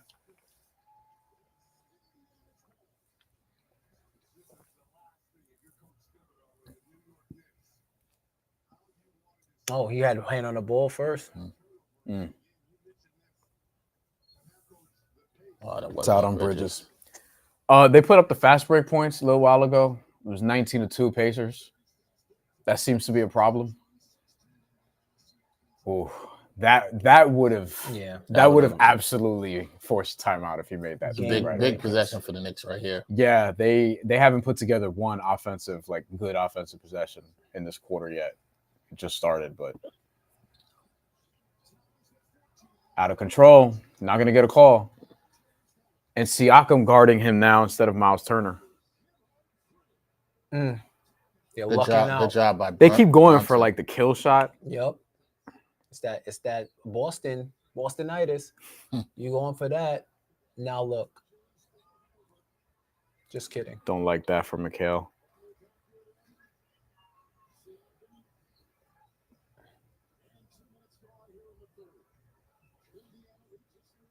No way. I saw that off UFO. Yeah, I don't know why are they just jacking up threes now? Yeah, I agree. I agree with Reggie on that. Yeah, definitely the last two. Oh, damn. Brunson was trying to get a call there. Oh, I'm surprised he didn't. No, I'm not. Well, I'm not. You're right. Yo, if they shoot another three, well, that one's open. The Knicks weren't able to capitalize off any of those bad possessions. Got to get a timeout. Time to call it. That is such an Indianapolis. That's shot. very Indy, right? Very Indy. The Knicks just not able to capitalize off of those 3 bad possessions. It's a bad start to this quarter.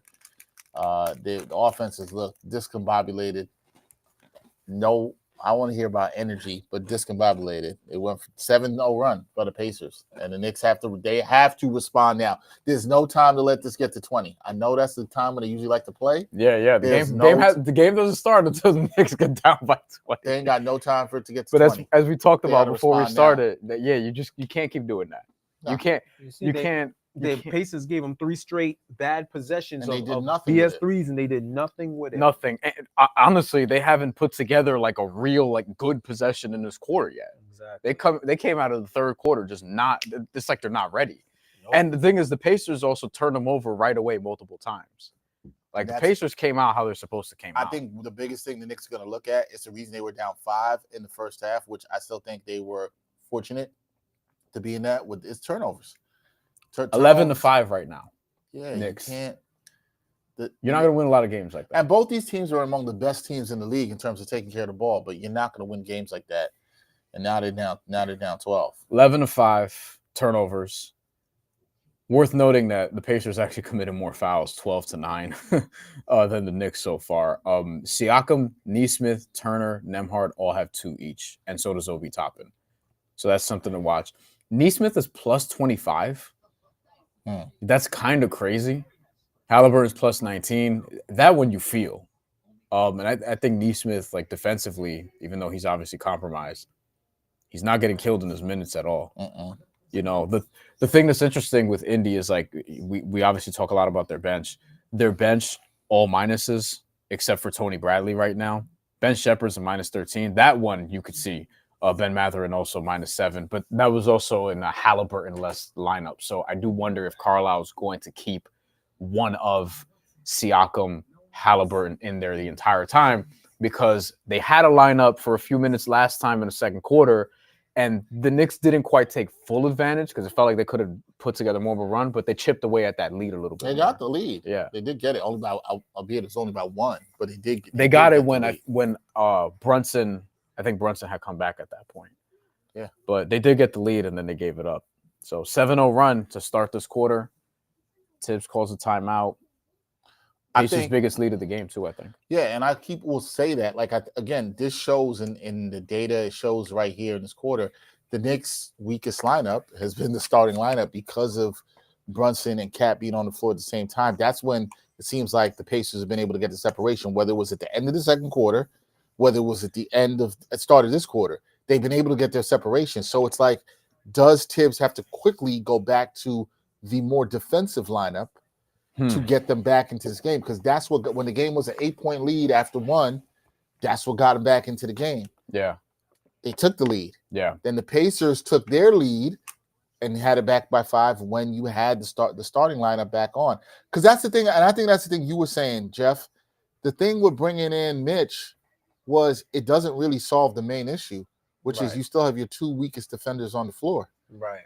And that's a huge part of the problem. And Josh Hart is playing like trash. Yeah.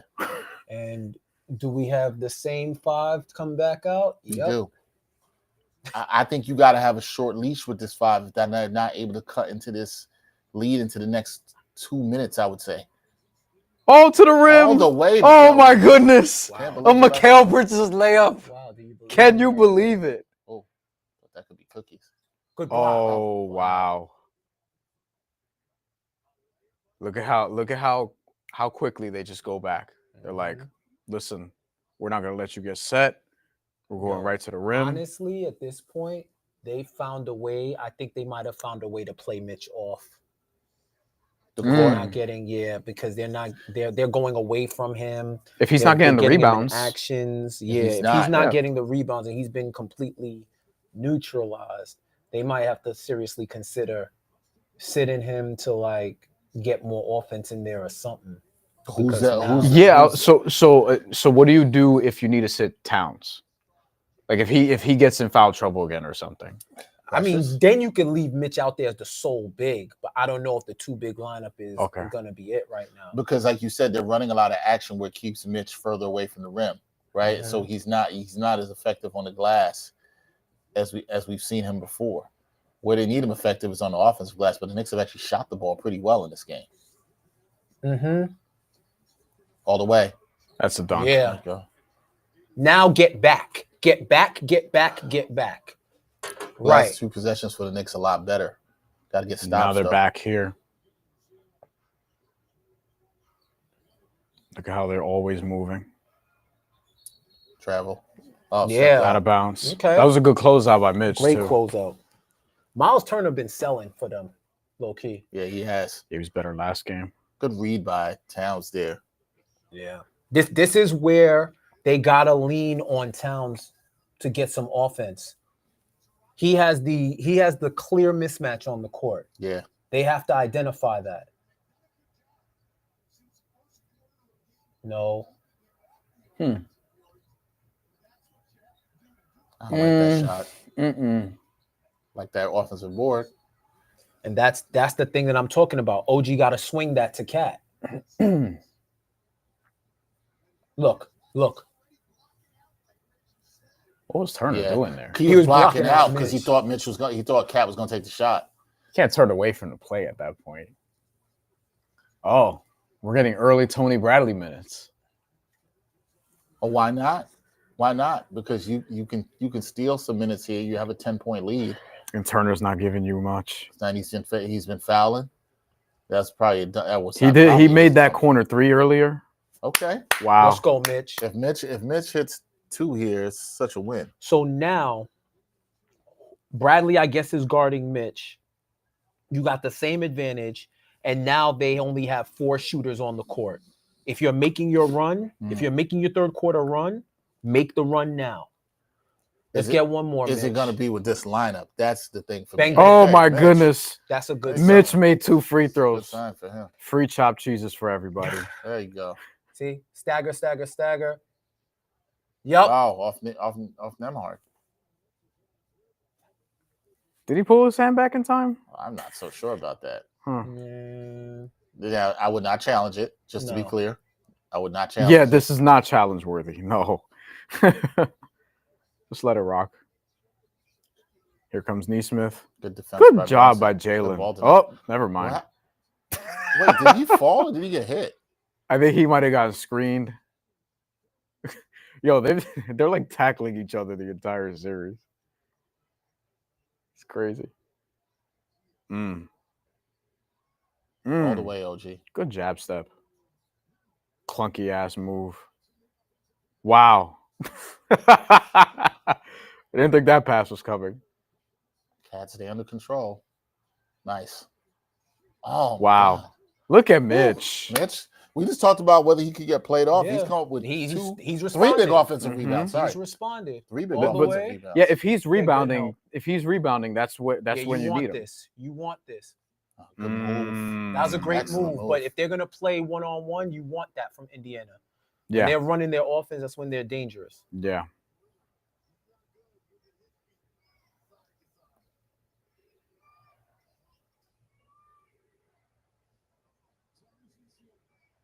Oh, Good move. Oh, you got to finish that. He went up weak. God, Mitch. Oh boy. And that's good. Oh, no. shit. That was way too rushed. Way too rushed. I don't know what. Oh my I know goodness. What he said there. He said, "What the hell was that?" I think Siakam thought he was going to get a call there. Oh, how did God. How did he get serious? the rebound? Oh my goodness. Oh my goodness. I thought that was going in. Game breaker. I thought that was going in for That could've been so sure. That was like the SGA pass through the legs. Yes, it was so demoralizing that would have been. Oh my goodness. Don't force, Cat. Oh, he's so. oh, yep. Wow. Yep. He held it up. Wow. He never brought it down. Wow. He never brought it down. That looked disgusting. Yeah, it looked disgusting, but it made it. He wasn't out of control. It don't got to be pretty Let's to work. see. But he wasn't out of control. Held him. He got held and he ripped through. If Cat had flailed the arms, like you always talk about, Brian, he doesn't get that cough. He just a little bit out to the side, but he stayed with it, and he was still able to get that. They can't guard him without fouling him. See, that's the key. Yeah. He didn't look crazy. It did look crazy, but you know what I'm saying. No, but Neesmith had more of a hand in it than Towns did. That's a big play. And once again, with all the bullshit going on, the refs, everything from the Knicks, from the refs, from the Pacers, it's a 7-point game. But and this is what I would call the weak defensive lineup out there, right? If you could steal some of these minutes and get your good defensive lineup in here around the 4-minute mark, you're within 2 possessions, you're cooking with grease. Come on! Let Tony Bradley do that's on Mitch. Who boxed him out? Nobody. No way. Oh, get out of here! That's a bailout ass call. Mitch didn't box out Tony Bradley. Nobody did. Let's see. Replay, please.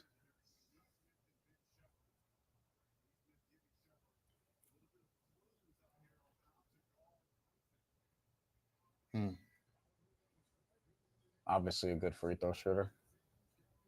Man, we don't care about this. Yo, the yes sirs is terrible, man. It's terrible. That's a terrible. Yeah, it's true. I don't give a shit about this fan upgrade. I know it's sponsored. I don't give a shit. I don't care. Gotta pay the bill. Oh, Josh Hart, redemption time. Who's he coming in for? John said, "Oh my God, he's bringing in Josh." Oh, you think he was going to play Josh Hart? Come on, man.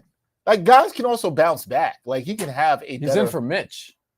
Well, Mitch can't play like super long stints, so he's putting. He was playing well. He was playing well. He was 4 so fouls. 4 fouls. That's it. There you go. Well, that's your answer. 5 offensive rebounds. Wow. So this is the OG 4 of them in this quarter. OG starters. Is that a foul? Yep, it is. Or was it out of bounds? No, it's foul. Foul. They called a foul. They call a foul. Neesmith was giving Shepard tips on how to guard Brunson. I don't think the tips are working. I don't think the tips no, are working. Neesmith is a better defender than Ben Shepard, especially obviously. with the amount of physicality he can get away with. I'm surprised. I'm not even hating. It is what it is. Yeah, I'm surprised that Shepard was not giving you good minutes early. So I'd actually keep attacking him.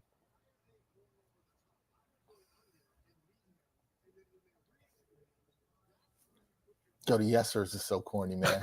So corny. I can't get over it. I don't like it either. Yo, I'm with Brian. Like, who greenlit that? It was like, yeah, we can go with Pharrell? Yes, sir. Yes, it's sir. not even who greenlit it. It's also like who heard the greenlit and was like, you know what? That's the thing. That's a banger. That's a cosign. You know what I'm saying? Like they're like, yo, that's gonna get the people in Naptown rocking. Jeez. Oh my God. Oh my God. What a pass. Do. How did he? And how does Miles Turner get in that position to where he can make that layup? I thought for sure they would foul him there. Who's that out on? Look at Tyrese immediately. He's like, "Give me the ball back." You don't challenge this. Hart's pointing at him too. Why would you? I would never challenge. Oh yeah. Oh, it was off. It was off Turner. It was. They are going to challenge it. I don't know. They might win this challenge. I think they're gonna win this one. I personally would not challenge like plays like this. I would challenge like fouls. Watch this. Well, thanks. That helps. Well, either way, it's their ball. If they call the foul, it's their ball. If it's out of bounds, it's out of bounds off Turner. Right. So, I mean, at this point, you got to stop their momentum. I feel what you're saying. But you got to stop their momentum.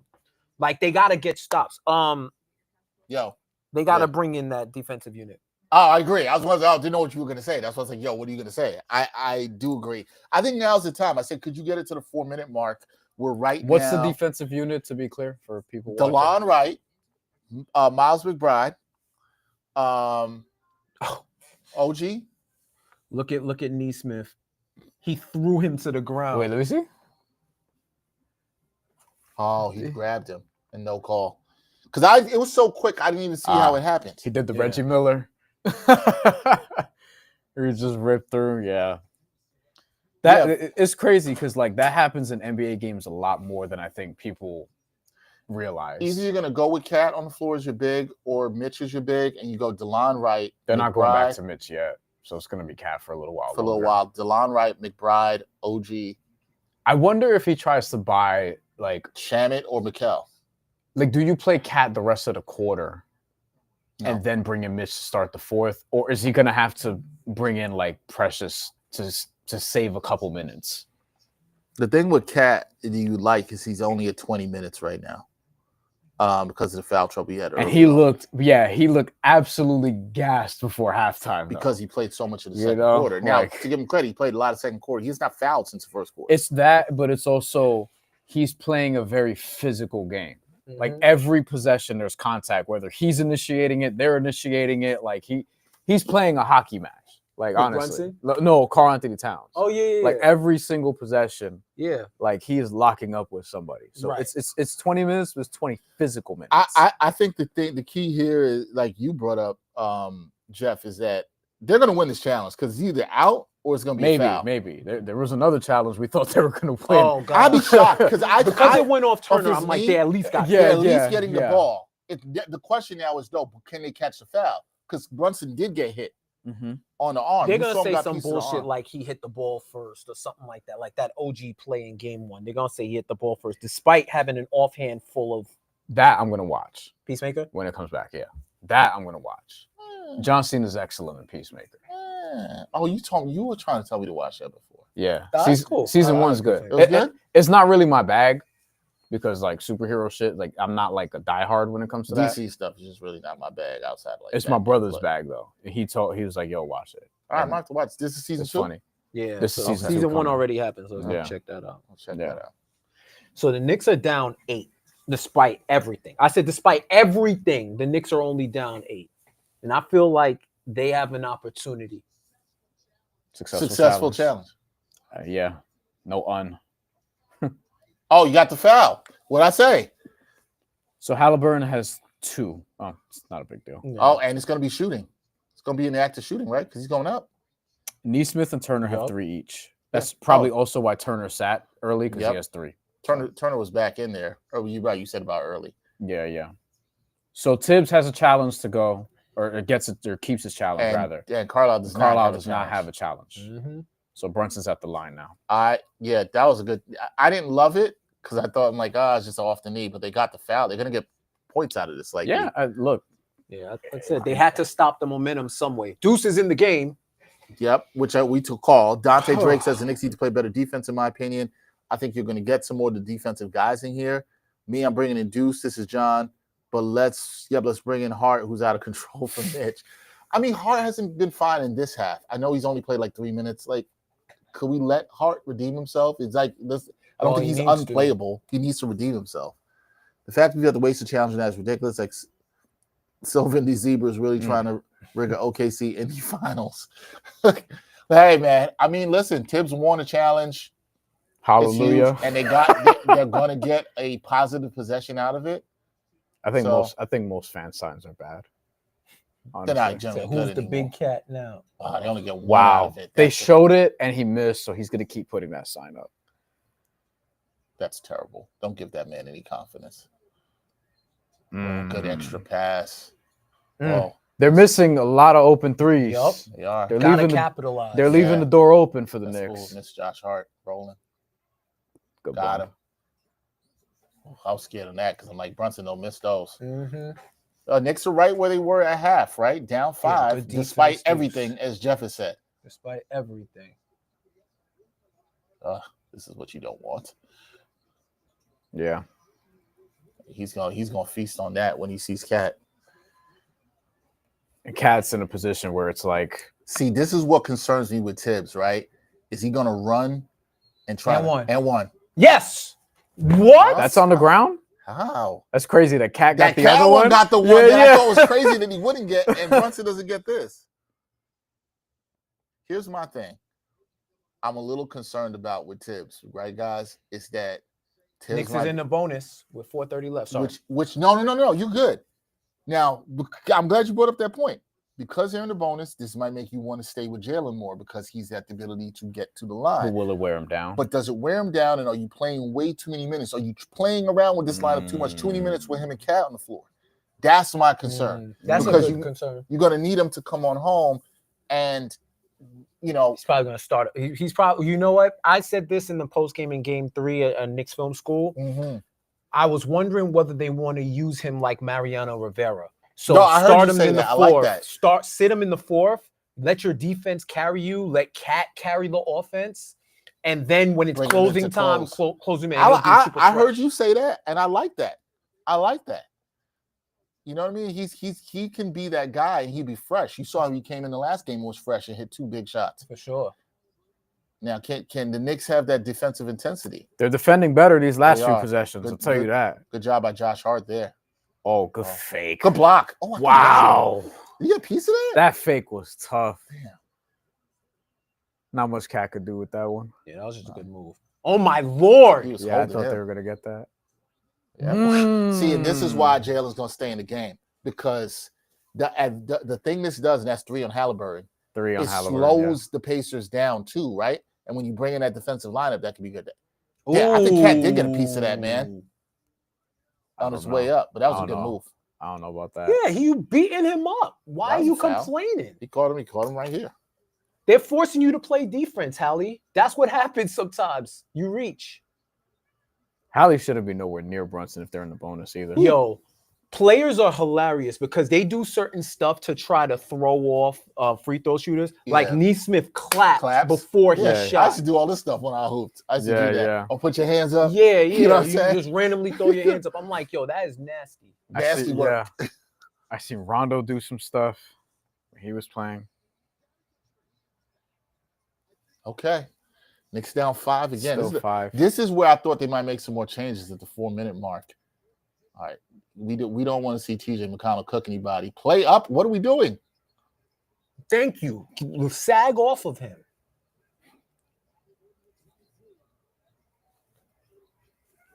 Good defense. Good Mikal. defense. Good defense. Good fucking defense. That was a great possession for the Knicks. Yeah, it was defensively. Take him. Did you hear the side from Jeff? Oh, that's a good pat. Oh, because he was indecisive. That is on Josh Hart. All because he was indecisive. Shoot the fucking ball, Just shoot the ball, man. You had to look. Come on. Because you didn't want to shoot. You kicked your leg back on the fake, and now that's a killer because they just played good defense. They just played great defense. And it's like how often they're on a great defensive stretch, and it's like how often can you keep doing it? Because look, that's a killer. It's hard. It's hard to keep the Pacers quiet for long stretches. Fifth turnover. He is 5 of the 12 turnovers. The Knicks are playing good enough defense to go on a run, and they can't. They're just not getting enough. This guy. This crowd. That Jalen Rose? No.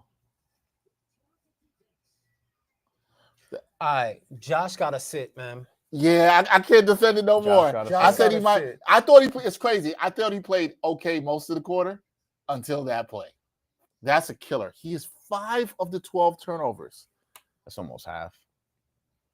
He has 5 of the 12 turnovers. And that last one, it's like... And it's it's dumb. There's turnovers and there's dumb turnovers. That's a dumb one. And then Brunson, turns the ball over, dribbling in the corner. So that's 5 of 13 he has now. 13 turnovers they have now. Mm-hmm. Shooting. Knicks are down to 37% from 3, 48% from the field, which is still really good. They haven't taken that many threes in this quarter. A drop off. Yeah, they haven't taken a ton of threes in this quarter. That's true. Free throws, they're 23 for 25. So they're giving you what you need from the free throw line. That's 92%. Pacers are 54% from the field. And honestly, they've had a lot of playoff games where they're shooting well above 50%. Their effective field goal percentage is nuts. 40% from 3. That's dipped a lot in this quarter because they've missed a bunch of neither open team threes. shot the ball well from 3. Not in this quarter. 14 to 15 on free throws for the Pacers, so they're not getting to the free throw line as much. You can't turn it over against this squad, man. Yeah, the turnovers are crazy. And when you're playing good defense, they've been playing good defense for like a few minutes in a row. It's been like, I don't know, 8 straight possessions, give or take. And they're not like, you have an opportunity here to actually like take this lead or really cut into this with the big run. What's crazy in the defense stuff? Like Josh Hart was part of that. Like he was playing some good defense in this, and he's just killed. Yeah. What's That's that? a 2. That's a 2. His foot was on the line. Yeah, I give him that every time though.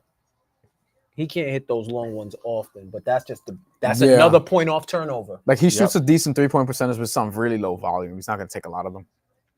Yeah. What's crazy is Knicks had it down to 5 with a chance to cut it to lower than that and were unable to do that. You don't want to listen. You can't go in. I mean, not can't, but you don't want to go into the fourth quarter down double digits. No. What are we doing? No, you don't. This is not a great offensive possession. Oh, that could have been a travel.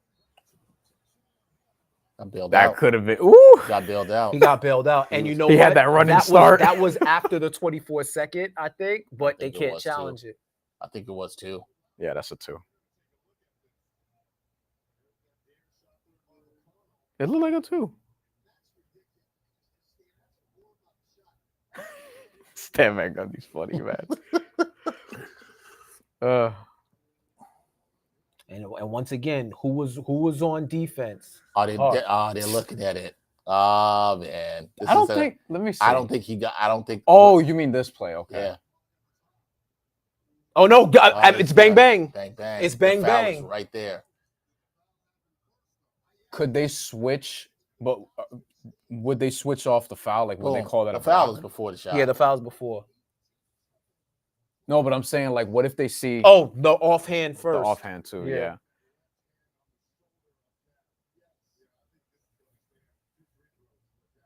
I think it's gonna stand too. There you go. It stands. 1.1 seconds. Man, it was close because you and I both felt the same way that it was like I don't know if that's gonna count. Oh, he didn't get that off. But he did hit him He's so lucky. that is the definition of a bailout. Yes. That is a bailout foul, as close as you ever seen. Jesus. It's funny. Cat took off so far. He probably should have just pulled up for like the 10-footer. He probably should have let that 3 go. Dev says trade Josh for Bruce Brown. Guys, relax. People got to relax. We in the trolling portion of the watch along. It's funny because like you're just gonna have the same problem as if you trade for Bruce Brown. It's the same. It's the same type of dude. Brown. That's what I was saying. Like when I heard, come on, Cat. When I heard them talking about how they had interest in Bruce Brown, I'm like, yo, we already have Josh Hart. Right. A guy who's hesitant to shoot from outside, but will give you good defense and could rebound great for his position. Can get assists. Yeah, you know. I think if you do trade Josh Hart, you're not getting a similar type of player. I don't think you're probably getting more of a scorer who would come off the bench or something like that. But we can have those conversations another time. 8-point lead.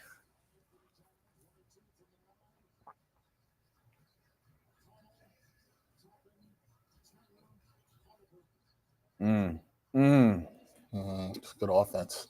and they can't make the shots. They're leaving the door open. They're leaving the door open. Why? Like the lead feels rocky. You know what I mean? It's 8, but the patience.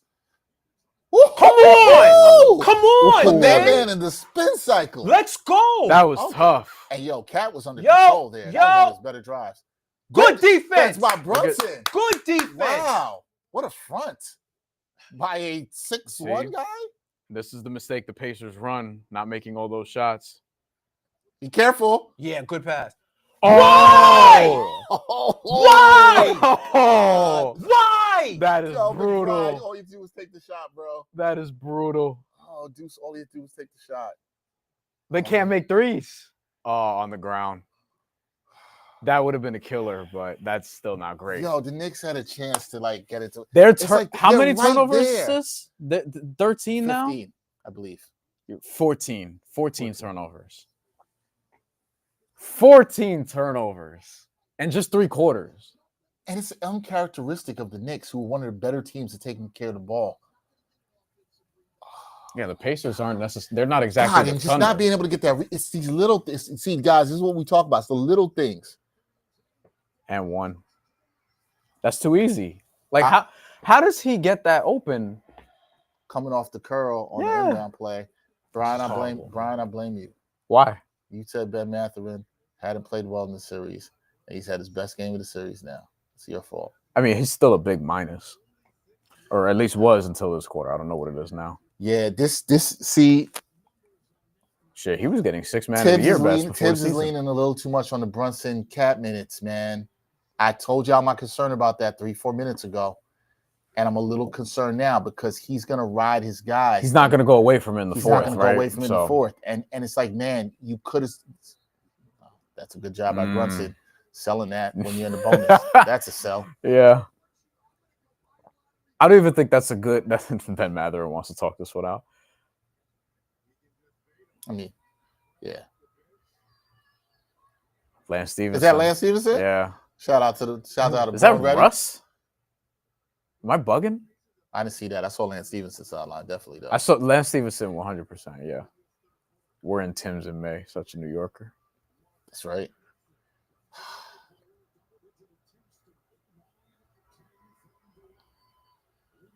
Brunson's been living at the line, man. Mm-hmm.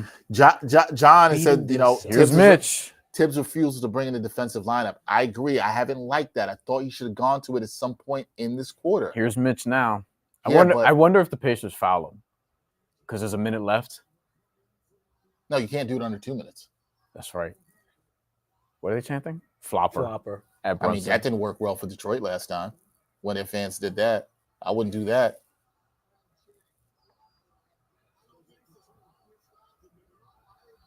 I mean, if Reggie Miller's defending you and saying you're not flopping, that I guess said something. Right, Reggie's a pacer at heart, but that man loves some Jalen Brunson too. So he keep it real. I mean, you call it what it is. I don't care. No, he does his job. Look, Brunson's come to play. Now, remember what I said though, guys. These lineups where you have one of the two. Look at Brunson competing on defense. Yeah, he played really good on that. Don't hold. Oh, McConnell wanted no parts of that. He does. Of course. Why? Of course he makes that one. Why did you step back? Oh, is that one of his teammates? Somebody ran into one of his teammates, I think, knocked him down. What are we doing here? Brunson. Mathurin on him. That's good. That's so good. Josh Hart pushed Haliburton. this to me is a must-stop possession here. 2 for 1 opportunity. They're taking it? No. Oh, surprised they didn't take that there. Watch the pull. He's feeling it. Good job. Yeah, good defense. Yeah, was good D.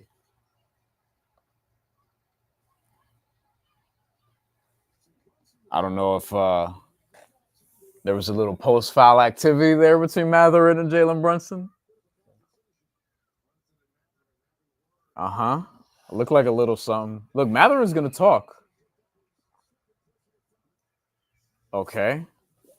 How's that not like a double foul? That's a double foul. Usually that's how you start, like, you start that move sequence like that in the WWE. Oh my Like God. where you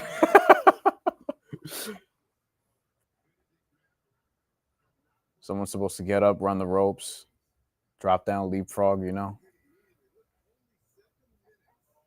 He's talking. I wonder what he's saying. I'm trying to read his lips. That 12 He's points 12 hurt. and 7? Yeah. Oh shit. That 12 points hurt. That 12 points hurt. The Knicks ain't doing themselves any favors with these turnovers. They got no one to blame. No one to blame but themselves. Closing time is going to be so interesting. I still am concerned about these minutes for Brunson. I know Cat's back in. For the last. If Brunson could keep slowing down the game and getting to the line, though, like I think that'd be key if the Knicks can get into the bonus early. Yeah, I mean, you don't want him taking too many hits, obviously, but if he keeps getting to the line, like that's how you can extend that sort of break. Yeah, my issue is you saw that they were having problems defending. Yeah, they were scoring too, and you don't bring in the defensive guys. Yeah, I think that's a move that should have been made. Maybe I'm proven wrong. This is big. Huge three. They needed that. Is that a foul on who? Hart. On Hart? In the bonus, too. Okay. Josh Hart's never committed a foul before. I say this all the time. He never agrees with the officials. Pushed him twice. Yeah. Yeah. And he did. And he pushed him like 10 feet away. Pushed him from like the first dotted circle. Like, and he like really, like, that's a dude. He's 6'11", Tony Bradley. I don't think he's going to make both of these. Well, I mean, let me shut up. Because then y'all got to say I'm a jinx. Okay. I think he's going to make both of them. But, like, he pushed him twice. What's frustrating about this quarter, I think, for Knicks fans is they haven't been able to get stops when they needed, and at all. And this team, Indiana, has missed wide open threes in this quarter where they could. The Knicks had to get 5, had it to 6, and they could never cut it closer than that. They had it, man. In some ways, you can argue they are lucky to be down 11. Yeah, very, very. Yeah, because the Pacers missed a bunch of open threes in this quarter. Yep. And we talk about leaving the door open. The Knicks are leaving the door open for the Pacers to blow them out. They don't, get their shit together. Yeah. Oh, Ben Shepherd with the soccer skills. 11-point lead going into the fourth. It's not a big enough lead for them to feel comfortable, but if you're the Knicks, it's not. It's you don't. If you're the Knicks and you're a Tibbs team, you don't want to. This is what you're worried about, Dex, because you've been saying this especially, where like you're worried about them fighting to cut that lead, and then you get to like 2, and then you have nothing left. This is what I'm going to say, right? I say this. And the Pacers are really good at closing. I say this every game. I think the Knicks will make a run in this quarter. I think so too. But if you're going to when you make this run, let's say they started this quarter with that'll be great. A 10-2 run. I'll even say something modest. 8-2. I'll say an 8-2, 8-4. 8-3, yeah. Right? You got to get the lead and take the lead. You got to put the pressure on the home team, the fear in their hearts. You're right. You got to get the lead and take the lead. You are right. This is not a loss. This is not over. The Knicks can definitely come back in this game. My concern, they're in the game. It's not even come back. My concern is where are they stealing rest if they can in the first 4 minutes of this quarter? Or do you throw it out the window and just try to get the game? Because the thing is, the lineups with Cat and Brunson for long stretches aren't good. Brunson is so go back. Brunson is a -16. Cat's a +2. Yeah, because why? That's interesting. Because Cat played the minutes with the defensive lineup. Where they had the run without Siakam and Haliburton also. That's why. So that's the other thing. Without Siakam and Haliburton. For some of that, not for all of that. For some of that. But he also played with that strong defensive lineup, and that's been some of the best there. Jeff, to your point, Mitchell Robinson's a -19. I think that's kind of indicative of what we've seen from Mitch today. He had like that. He had the one flurry of rebounds, but other than that, like, you kind of need more from him. He made 2 free throws too, so you always give him credit for that. But you haven't really felt Mitch like that for the most part in this game. Just that one flurry in the third quarter, and that was really it. Yeah, this is. And they didn't make the most of those rebounds either. He got 5 offensive rebounds, and it felt like they could have and probably should have benefited more from that. So from Tommy Beer on Twitter, the Knicks have won 2 games this postseason in which they've trailed by double digits entering the 4th. No team has ever won 3 such games in one postseason. Oh boy! This is also the Knicks' largest deficit entering the 4th this series. Is it? Yes. Oh, this series. Mm-hmm. What were they? What was the last game? 10. It was 10. Okay. So we're in very similar position, although they didn't trail by 20 at all. Like by this point, they were already. See, it's interesting. I feel like you felt better after the third quarter, last game than this game because that 7-0 run. They closed and they started making the run in the third. I don't know, Jeff, if you feel differently, like compared to how you felt after last game in the third quarter where they were making that run. Yeah, they had more momentum. They had the wave on their side and good vibes going into it. This one now, I don't know. This is another show me game for the Knicks. They also won the third quarter last time, and they didn't win this one. Yes. So they won the third quarter by 3 last time. Yeah. It was 25. They lost this one by 6. There was multiple opportunities for them to close the gap. So the Pacers left the door wide open. You got the defensive lineup out here. Yeah. Okay, Tibbs. Except for DeLon Wright's not here. Shamit's here. OG. Okay. They needed that. It's a good start. Yeah. Okay. Let's see. Now it's about defense. Yep. That's what you put this lineup in for. Jesus. You can't. TJ McConnell. Look, I know, but he's I think he's had a 10-year career at this point. And you see Cat with this lineup, which is the lineup that got him in. So they had people to have been asking for that. They switched Miles and Siakam. Miles is on OG now. Nice. Got the separation. It's funny. I actually think. Oh, Cat, how could you not get that? It was in your hands to go up with it. They hit him in the face. Can we see that again? We're not going to see that. Cat needs to be ready for that. I don't know why they're running the offense through OG to start the. That's interesting, right? Yeah. Spin again. I don't know why Deuce just never can guard TJ well. He's a veteran, yo. Look at that. And he got fouled. Stupid foul by Hart.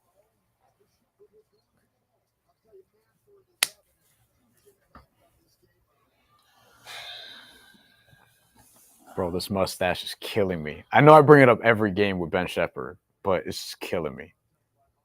Like, it's just killing me, bro. Oh, my goodness. How is that possible? Again. Hart again. Hart again. Hart again.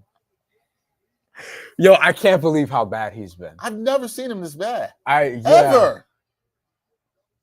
When have you seen Josh Hart this bad? Let's go. That's a big shot by Big shot. Big shot. I did not think that was going in. I ain't gonna hold you. No, man, I feel it like these guys can do it. Here comes DeLon Wright. That's interesting. He's coming in for Hart. That's too easy. They're too small right now. Seeing DeLon Wright doesn't fix that. That's the thing that they have to like. They just have to be better on the interior. Damn, so are they gonna do Shamit, Deuce, and DeLon? Wow, I thought that was a lot. Shamit should not be taking anybody off. Doing all that, yeah. Oh boy. Well, timeout. 15. Did he call the timeout? Yeah. Yeah. Okay. They're too small right now, and that's the problem. That's the problem. Their offense coming out of the fourth quarter, like so, OG gets 2 possessions back to back. Then they're scrambling. Landry Shamit has the usage on the possession and taking people off the dribble. Cat hasn't got 1 touch. Cat got hit in the face with an air ball. That was his touch. You know, like he hasn't got 1 touch here. Like, see, those are things I keep saying and stuff like this. That's not coaching. You have to recognize the mismatches. Players have agencies. Yes. Players have to execute. Because fans are going to be like, oh, it's coaching. They didn't get a touch. That's not coaching. They're going to say Tibbs didn't have them ready to go in the fourth quarter. Well, the people asked for Tibbs to put the defensive lineup. He did in the start the fourth quarter. He's probably like, I would have liked it a little earlier. Yeah, I would have liked it a little earlier. I think they should have been at the end of the third. And, you know, Greg says the Pacers can't miss anything. Pacers missed a lot of threes in the third quarter. There's a ton of threes in the third quarter. Yeah. And the Knicks couldn't capitalize off of that. That's the story so far. That is, they couldn't capitalize. They had tons of opportunities because at one point it was a 5-point game. Yeah. Multiple times a 5-point game. Multiple, They cut it to 5. 3 times Stupid in the quarter. turnovers, Every quarter. can't hit shots. Right. Think about when it's a 5-point game. They got the stop with a 3. McBride tries to hit. I forgot he was trying to hit in the corner. I don't even remember who he was trying to. I think it was OG. He was trying to hit in the corner. Had that terrible turnover. That was a backbreaking turnover. Then they came down and hit a 3 on the other end. That's right. That was a Turner hit the 3 in the corner. That was a backbreaking turnover. Yeah. Turnovers have killed this team in this game. Yeah. You can talk everything you want. No other stat is more damning for this Knicks team today than turnovers. And yes, a lot of them came from your boy Josh Hart. And that's what offsets the missed threes that the Pacers had in the third quarter. Josh Hart has 5 turnovers. Like the reason you can't take advantage of Indiana missing all those open threes that they generated in the third quarter is because the Knicks kept turning it over. Along with, that's why you're not taking advantage of your offensive possession. So they're down 15. This is Indy's biggest lead of the game so far. Yeah, shout out to my guy, Christian Winfield. He said this is the lineup that should have been in the game in the third quarter. It's too late now. I've been saying that. And I think Literally, if you have smoke for Tibbs, it's the fact that he went with Hart so long when Hart has been selling for this entire game. I understand it's not a referendum on his entire season, but it is okay to call out players when they're not doing well. Yeah, and it's okay. Like, I'm not saying he stinks. I'm not saying trade. I'm not saying none of that. But when he doesn't have it, you gotta pull him. I've seen people with shorter hooks. See, that's where I'm with you. I had no problem playing Hart in the second half, but once he made that 5th turnover, that's where you got to. It's like the only time you get those type of compromises is if people are in foul trouble, and that's a legitimate criticism. Like they kept the score within a certain range with Brunson and Towns on the court. Bring in the lineup, see if you can stop them, and they have enough offense to cut the gap, or worst case, just keep it to single digits entering the fourth. That's what you needed. And here's the thing: you saw it in the second quarter where they were down 8. Man. They kept it there and took the lead. They actually took the lead. Yeah. And then every time it feels like they're going to make a major run, the Pacers just find these openings and they're able to fight back. Yeah. And how many times have we seen all out, not even out for timeouts, inbounds plays where Josh Hart has been the culprit? I can think of 3 times already in my head in this game, the culprit of missing guys that are beating him backdoor. That's the other thing. I can go on the turnovers. Josh Hart's been beat backdoor. Josh Hart's still on the floor right now. I think somebody needs to sit his ass down. He's been getting beat. And I was giving him a chance in the second half. He's getting beat. He's been getting beat backdoor the whole series. Whole series. Which is he what game 2? Game 1 in overtime. Yeah. Yeah, remember we were talking about that too, where game 1 in overtime, and even at the end, like when the Pacers were going on that run in the fourth quarter very late, he was one of the guys that was really killing them down the stretch. Oh, wow. Wow, no foul.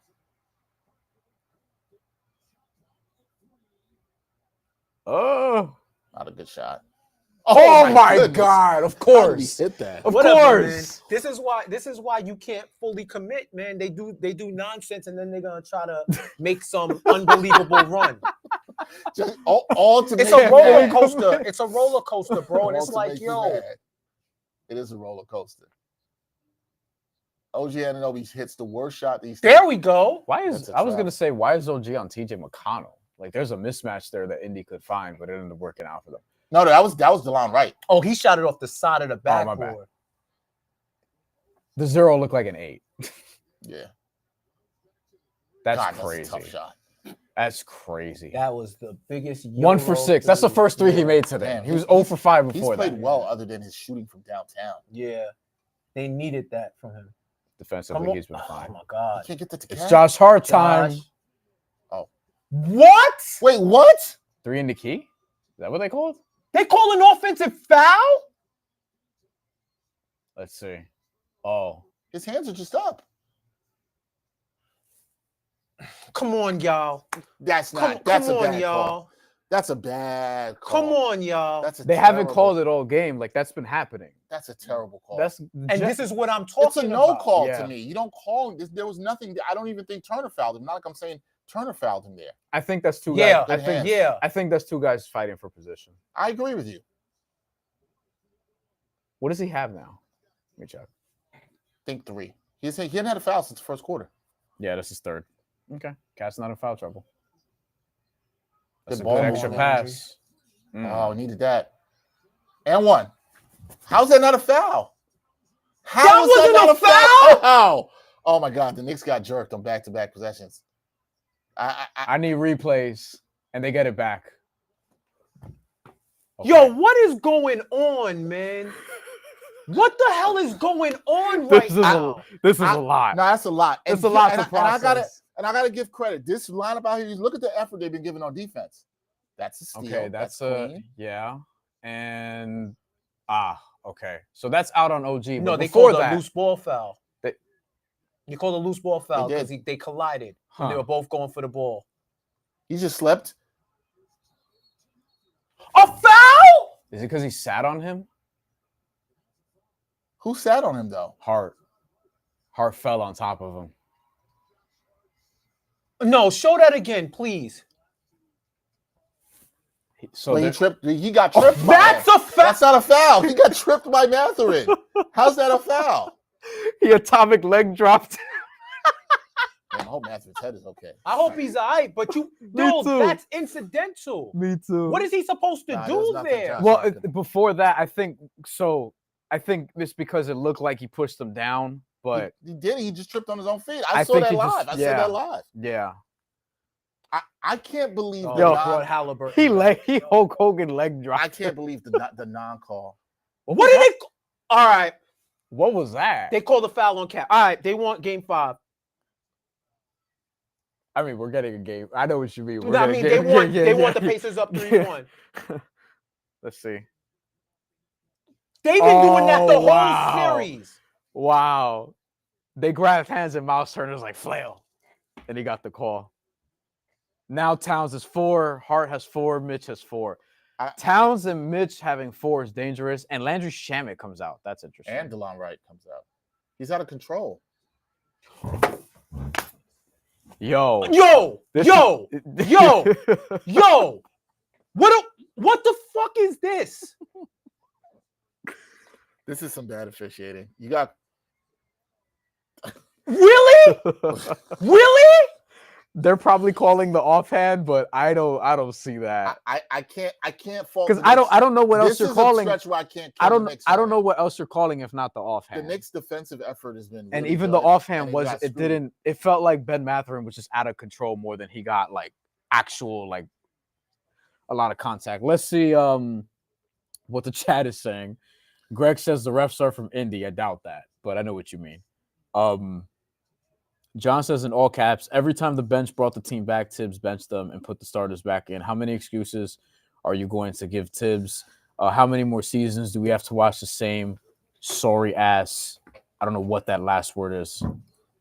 I think he meant start. Start. Same sorry ass start. It was misspelled, but forgive me. Yo. Guys, I don't understand what John is saying. Like, we've criticized. I criticized Tibbs for not going to the defensive lineup in the third quarter. Josh Hart is still in and could have got called for moving screen there.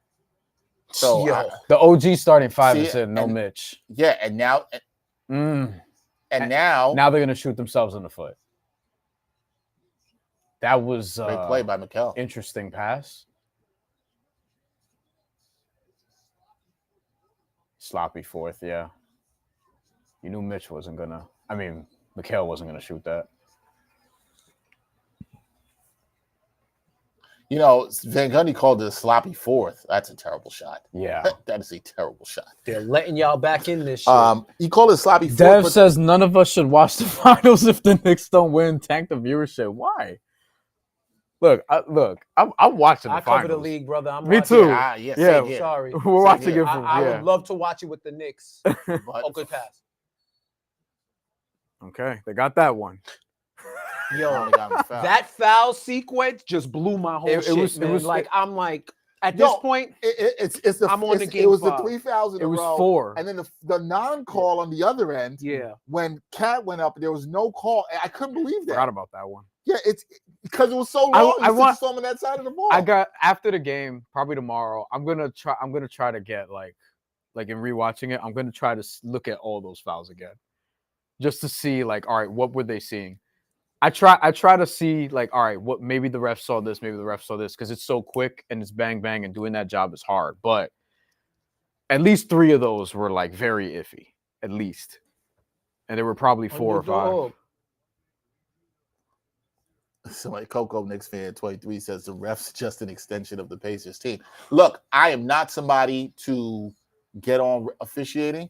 I do not think it'll be the reason the Knicks lost. You can't get on officiating if they turn lose, the ball over. If they lose as much as yeah. this, you can't say, oh, it's the refs and not look at the turnovers. But that stretch was as bad as I've seen throughout these playoffs. Terrible. And it's not like it's sparking a run either. So the door's still open. It's 13. It's 6 minutes. You've actually done this multiple times in the playoffs. Yeah, it's not always far from Pacers are cold right now offensively. Pass. Oh, he might have traveled. Whew. The Knicks had to hit their free throws here because they're stopping the clock and taking points off, which you like. They've shot well tonight from free. Not as good in the third quarter, but they've shot well in this quarter. They got a lot to clean up for Game 5. A lot. I will say objectively, and this might sound like simplifying, if they clean all of that up, they should be in an excellent position to win. Like, I'm talking about totally control a game, because them turnovers crushed them. They missed a bunch of layups. They missed a bunch of defensive assignments. Yeah. Rotations could have been better. This is all non-Pacer related. Mm-hmm. This is all self-inflicted. You got to control what you can control. Yeah. This is it. And I'll even add to that, even the refs, you can't control the officiating. Now they're icing the free throw shooter with this timeout. They have 4. Now there's 3 left. Tibbs is 2. Worth noting. You got to control what you can control. That's all you can do. And to me, the other part also, Dex, real quick, is also just making making your shots, because their 3-point shooting fell off a little bit in this half. Look at the OG. Look at that shit. The OG. Yeah, that was another one. When OG drove, when Siakam hacked him. That was the play before that whole sequence that went on the other end. That's that I would have wanted a replay on, because the refs are going to be like, oh, he got all ball, and it didn't look that way live. But it's harder for us to tell from up here. You know what I mean? So that's something I would want to see like again, because that even on noise also, it looked like it could have been contact. I think what's frustrating here too is you got a Jalen Brunson who's played a really good game. Which honestly, I mean, we all saw that coming. I mean, yeah, granted, he's got 3 turnovers. He's minus 19. Now, a lot of that has to do with who he's been out with. And he's shared some minutes with Josh Hart, who is surprisingly only a minus 4. Okay? Only a minus 4. Yeah. I don't think that's indicative of It's not. This is why plus minus is not indicative for the intelligence. DeLon Wright plus 11. That is funny. But DeLon Wright was having a bunch of deflections. The quote-unquote defensive lineup, you know? I would have liked to have seen it a little bit earlier, as I said, to steal time at the end of the third. Mm-hmm. That's something I would have liked to have seen. John said, how do you fix Tibbs' stubbornness? You are not fixing stubbornness with a 68-year-old. That is not happening, man. Like, you're probably not doing it with a 28-year-old. Yeah. You know, really, like seriously, like you're probably not, right? Like, would I like to see Tibbs be more proactive? I've been saying this. But you got to understand who it is. Like, ain't none of us sitting here expecting Tibbs to all of a sudden be like, yeah, I'm proactive. I'll be honest with you, John. I'm surprised he's done this much. Yeah, like word. I'm surprised we're seeing, 10 DeLon Wright minutes and Landry Shamet. They're not 10 deep tonight because Precious played 2 minutes, but they're 9 deep tonight again, second straight time. It is fair to wonder whether those moves were a sign of evolution or just necessity meeting the moment. I think it's the latter. Because if it was a sign of evolution, we would have seen DeLon and Landry in that third quarter. Because, you're down single digits. Yep. You know they play defense. Mm-hmm. So at the very least, you'll tread water. And that's what you got to do against these guys, because as we see, they're gonna at some point run their big dummy offense, try to go for the kill shot. And if they don't get it, the door is wide open for you. Mm-hmm. But instead, you ran Cat and JB together, which one of the main talking points analysts have been talking about, them together, they have a negative rating. So you got to stagger them. And I thought we had something there. I understand Tibbs probably looked at it and said, we need buckets. I'm going to go down, fight it with Ship. I understand that, but at the same time, you found something that worked. So go back to it. You don't got to wait until the beginning of the fourth to go back to it. I agree. And to answer your question, and there's no way Josh Hart should have triple the minutes of Deuce in this game. It's true. I agree. And the first John Haliburton sighting, I think, on camera the whole game. And Jeff, to your point, I think, to answer the question rather, I do think it's probably more necessity. I don't know if it's like evolution as much as it's necessity. I feel like he was forced to go 9 deep in multiple games. I credit him for going 9 deep. I credit him for doing it, but I do think his hand was kind of forced because foul trouble and what have you. But this is also my point of, well, now he has the OG starting lineup in there that hasn't been successful, that has proven the reason you had to change it. The reason you had to change the starting lineup was because they were giving up points, and you bring it there here to close in 6 minutes. When you could have stole some of those minutes and kept it closer if you had brought them in the end of the third quarter. This is what's frustrating. This is what's frustrating. This is why it's like, all right, if y'all gonna lose, then lose, whatever. Because you're going back to something that clearly doesn't work.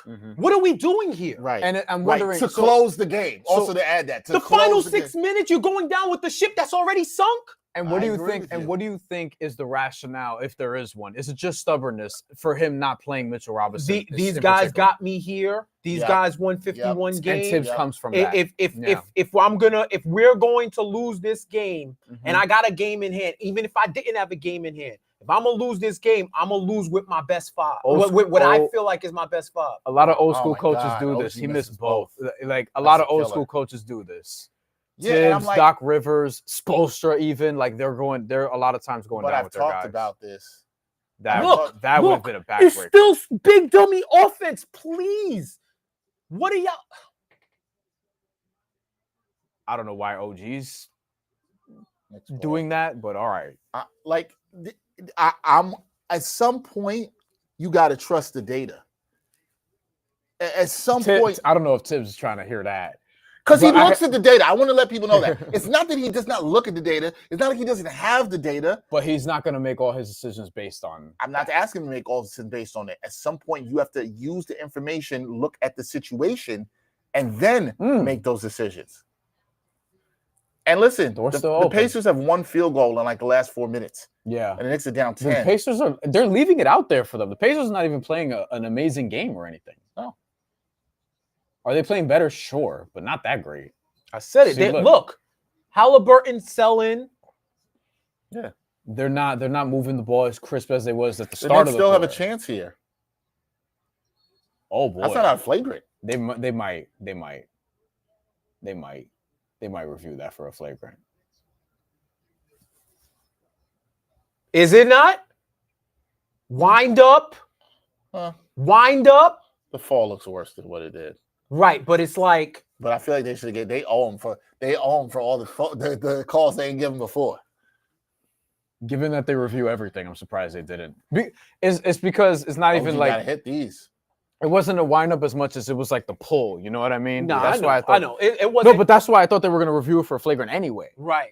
You know, like, I'm just saying when they talk about wind up, impact, all of that. I think in a regular season they're calling that a flagrant one, but I felt like that was probably review worthy, but they're not reviewing it. So I don't think there was wind up. So it was impact, but there wasn't. It's only it's all that, and it's only an 8-point game with 5 minutes to go. Now, yeah. And the Pacers have not had a good stretch. I still don't trust this. Now, we've seen this lineup close some games before. I don't trust it as much here.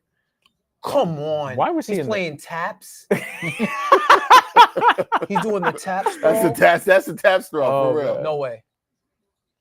Taps used to be the shit. Look, man, they're leaving it there for them. I know this is stressful. No, I'm not even stressed. I'm pissed. You're angry. I'm pissed. You're just angry. Because you're like, they're putting me through this again. Why does it have to go? Why do we have to go through this? Words. When there was an easier path. All right, clutch time. Got him. Yeah, that's too much space. Oh, okay. It is a 6-point game with 4:23 to go, people. Pacers haven't made a shot. Jeff is angry, and rightfully so, because he's had to watch this numerous times through the playoffs. This isn't fun. That's off. No, Oh, it wasn't. that was good. That looked good. That was good. That was a huge You know the shot. thing about coming back, and we've seen this many times in playoffs, everything's got to go right for you. You got to hit your free throws. You got to get the stops that are necessary. And not commit stupid fouls. Uh-oh. Yo, man, I keep telling y'all, Bridges be money in the fourth, though. Yeah.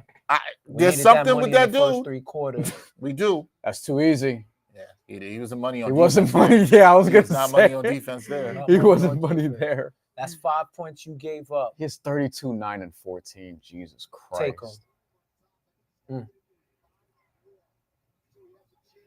Like this action here. Good pass. Oh, good pass. That could have. Oh. I was going to say 6 that could have been an points. and one, but he didn't get the, Josh Hart redeemed himself with that rebound there. Tibbs is not going to. He's just riding out this lineup. He's tired. Say- Tired. Yeah. He's going to step back.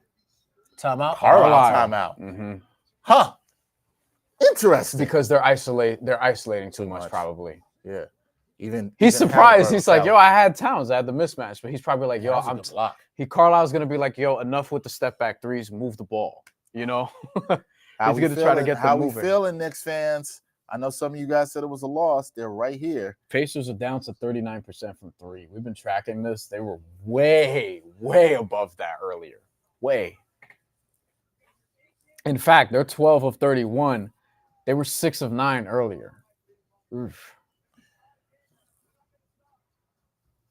Damn, that means the Pacers made what? 6 of their last 22 threes. Haliburton, That's 4 horrendous. fouls. They're almost their whole starting 5 is 4, except Nesmith, who has 3, which is crazy. That's crazy. Knicks are also shooting 42% from 3 now, and that's keeping them in the game also. Okay, Jeff, I gotta ask you because I know you're stressed. You're not stressed. You're mad. I know you're mad. What's your faith they can shock the world? It don't even matter. Your faith doesn't matter? No, because I didn't have faith in them before. I didn't have faith in them in game 3. Where's your foot? Is this a reverse is jinx? 2 feet out? My feet is out. My feet is halfway out, man. It's No, because not this a is reverse jinx? maximum regression. I don't No. listen, man. Okay. At this point, jinxes ain't gonna work. Prayers ain't gonna work. Juju ain't gonna work. It's on them. They have to overcome everything right now. Yeah. And the fact that it's a testament to them that they're still this close, but they put themselves in this hole unnecessarily. Right. That's why I'm pissed. And the Pacers keep leaving the door open. Right. So And- they got to walk through. Yeah, and they haven't done it yet. They still might, but they haven't yet. Good closeout. See, Great another closer. out of a timeout. That's Couldn't get the rebound. out of a timeout. That's unpacer like. So that tells me they're still kind of. The Knicks have looked better offensively than the Pacers have In this in quarter, in this quarter. Other than that opening stretch, yeah. I thought that was more of a jump ball than anything. That's what the with Knicks these had. timeouts. He hooked him Yeah. with the off arm. The Knicks wanted that too. That was good defense. Off. Yeah. You need stuff like He that. missed? Part of the Yeah. comeback.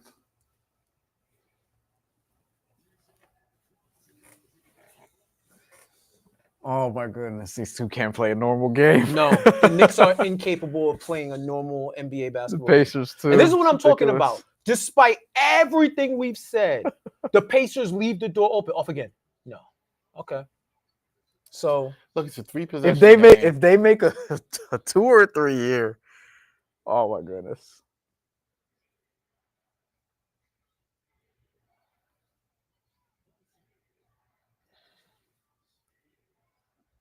what are we doing?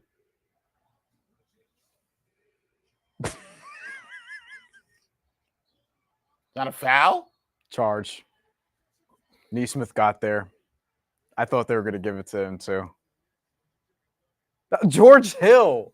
Wow. Goodness. Throwback. Yeah. He's there for like a whole second and a half before. OG has to see that.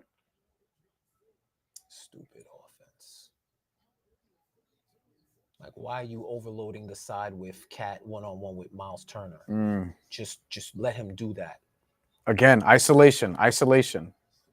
Not Pacers offense. Yep.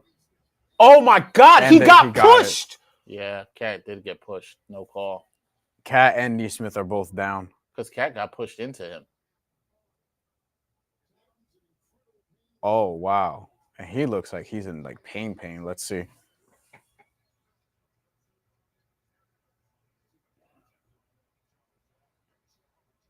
Yeah, because he got pushed.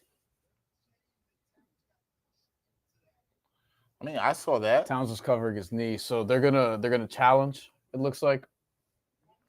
And Towns is still. I like this challenge. You have to do it with 2 minutes to go. You had to take this challenge. Damn, Towns is really down. Yeah, he's like down. That's tough. Remember, didn't he bang knees earlier with somebody He did. in the game? He I don't remember if it was the same one. Somebody in the comments let us know. Thank y'all for watching. Also, if you've been doing so the entire game, or if you just tuned in, doesn't matter. Greg says Tibbs is a Pokemon that can't evolve. I appreciate that reference. I don't. Greg, which one? Drop it in the comments. Asher says greetings, checking in always on time. Mr. Knicks 101 says it's still a loss. And John says if the Pacers think JB flops, wait until they play SGA. Cat just got up and is struggling to stand. Not sure if they bang knees or what. Towns is hunched over, rocking back and forth on the bench as the medical staff attendant. This does not look good. I'm guessing Neesmith is up then? Yeah, they got to call that because Miles Turner. And this is the other concern that I had with this game is that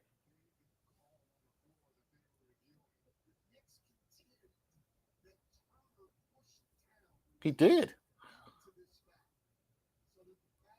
Yeah, look, you see them all. It was clear to see. And now, if it's a loose ball foul, so there you go. Did Tibbs win both of his challenges? Tibbs won both of his challenges. Amazing. So now, if Cat is fucked up, that means if he can't come back into the game, yeah, he's messed I'm surprised he's not going to the locker room. Knee to knee. That shit looked like that was the same knee he already held. Regardless of what it is, if he doesn't come back. But like you said, sometimes it's with those contusions. Let's go, Cat. You know, you talking about when you get that staying in the ball. game. Oh boy, yes. I don't know. He's shooting free throws, right?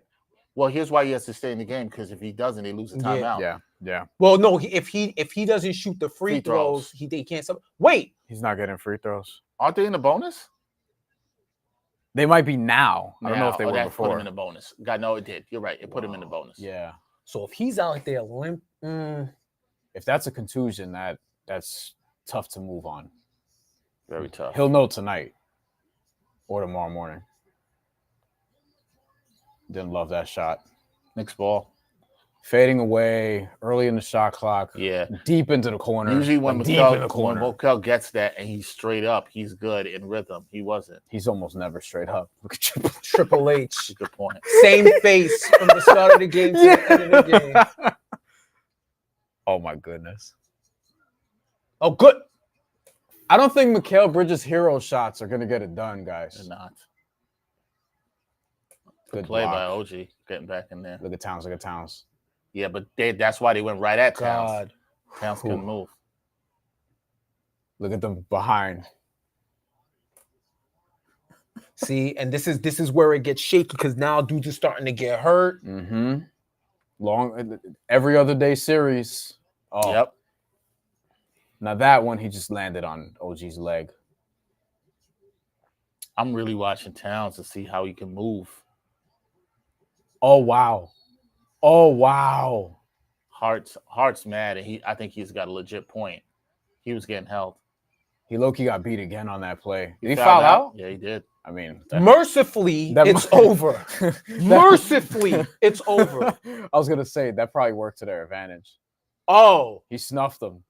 Yeah, he had a Hart had a That's point. another thing that when you watch games, it happens a lot more than you think. Right. And it goes uncalled because guys are, again, scrambling for position there. Chalamet, Ben Stiller, and Spike Lee all look uneasy. Josh Hart fouled out. This might actually be a good thing for the Knicks. No, not for me. I had him over 12.5 rebounds and assists. He had 12 points, did he not? Rebounds and assists. Oh, my bad. I totally just did not hear that. That was terrible co-hosting by me. Siakam makes the first free throw. What did Hart finish with then? 12, 11, and 1. You got hooked? You got to be kidding me. How does he get 1 assist all game? That's kind of crazy. Who? Josh Hart. You know why? Because he had 5 turnovers. Because he had 5 turnovers. That's why. He had a 1 to 5 Shamet assist is turnover in ratio for Deuce. I mean, Shamet is in for Hart instead of Deuce. That's crazy. I would have put Deuce in. I would have accepted DeLon Wright over Landry Shamet. Yo, and this is the other thing that I'm talking about. Yeah. Cat. Why are Yeah, I don't remember the last time he's had a touch. He looks like he's walking a little better. It's Better, just yeah. when he's he's moving. fine. Now he got the adrenaline and all of that going. Yeah. through him. Later it's gonna be when you. Why is Shamet in the game? And this is a lot of Mikal, bro. This is a lot of Mikal lot. Bridges. He's missed 3 straight Three shots. straight shots. What is this offense? This is a lot of Mikal. Where's Brunson? And why is Shamet on Siakam? Because why not, man? We vibing. Man. We Cash vibing. money. That could have been a foul on Towns. Good Good pass. That's a good foul. Yeah. He has 5, I think. Miles Turner. Thank you to Dante Drake, who says you guys are doing a great job. Thank you. Appreciate you, man. Appreciate you. We're doing our best. We're doing our best to entertain while Nostalgic Nick, being salute the panel. He says, Jeff, you're a star. Nostalgic, where you been, man? Haven't seen you in a while. Appreciate you, man. Thank you for the love. This is This is a lot of OG and This Mikal. is why I disassociated, man. It's This like is why you're 1 foot in. You mean from this team specifically, no, or the I org still series? have the rooting influence. I mean, I'm not putting my feelings on my on vulnerability. this particular run? No, this series after game one, okay, I said, gotcha, "Yo, y'all gotta show me something. Yeah.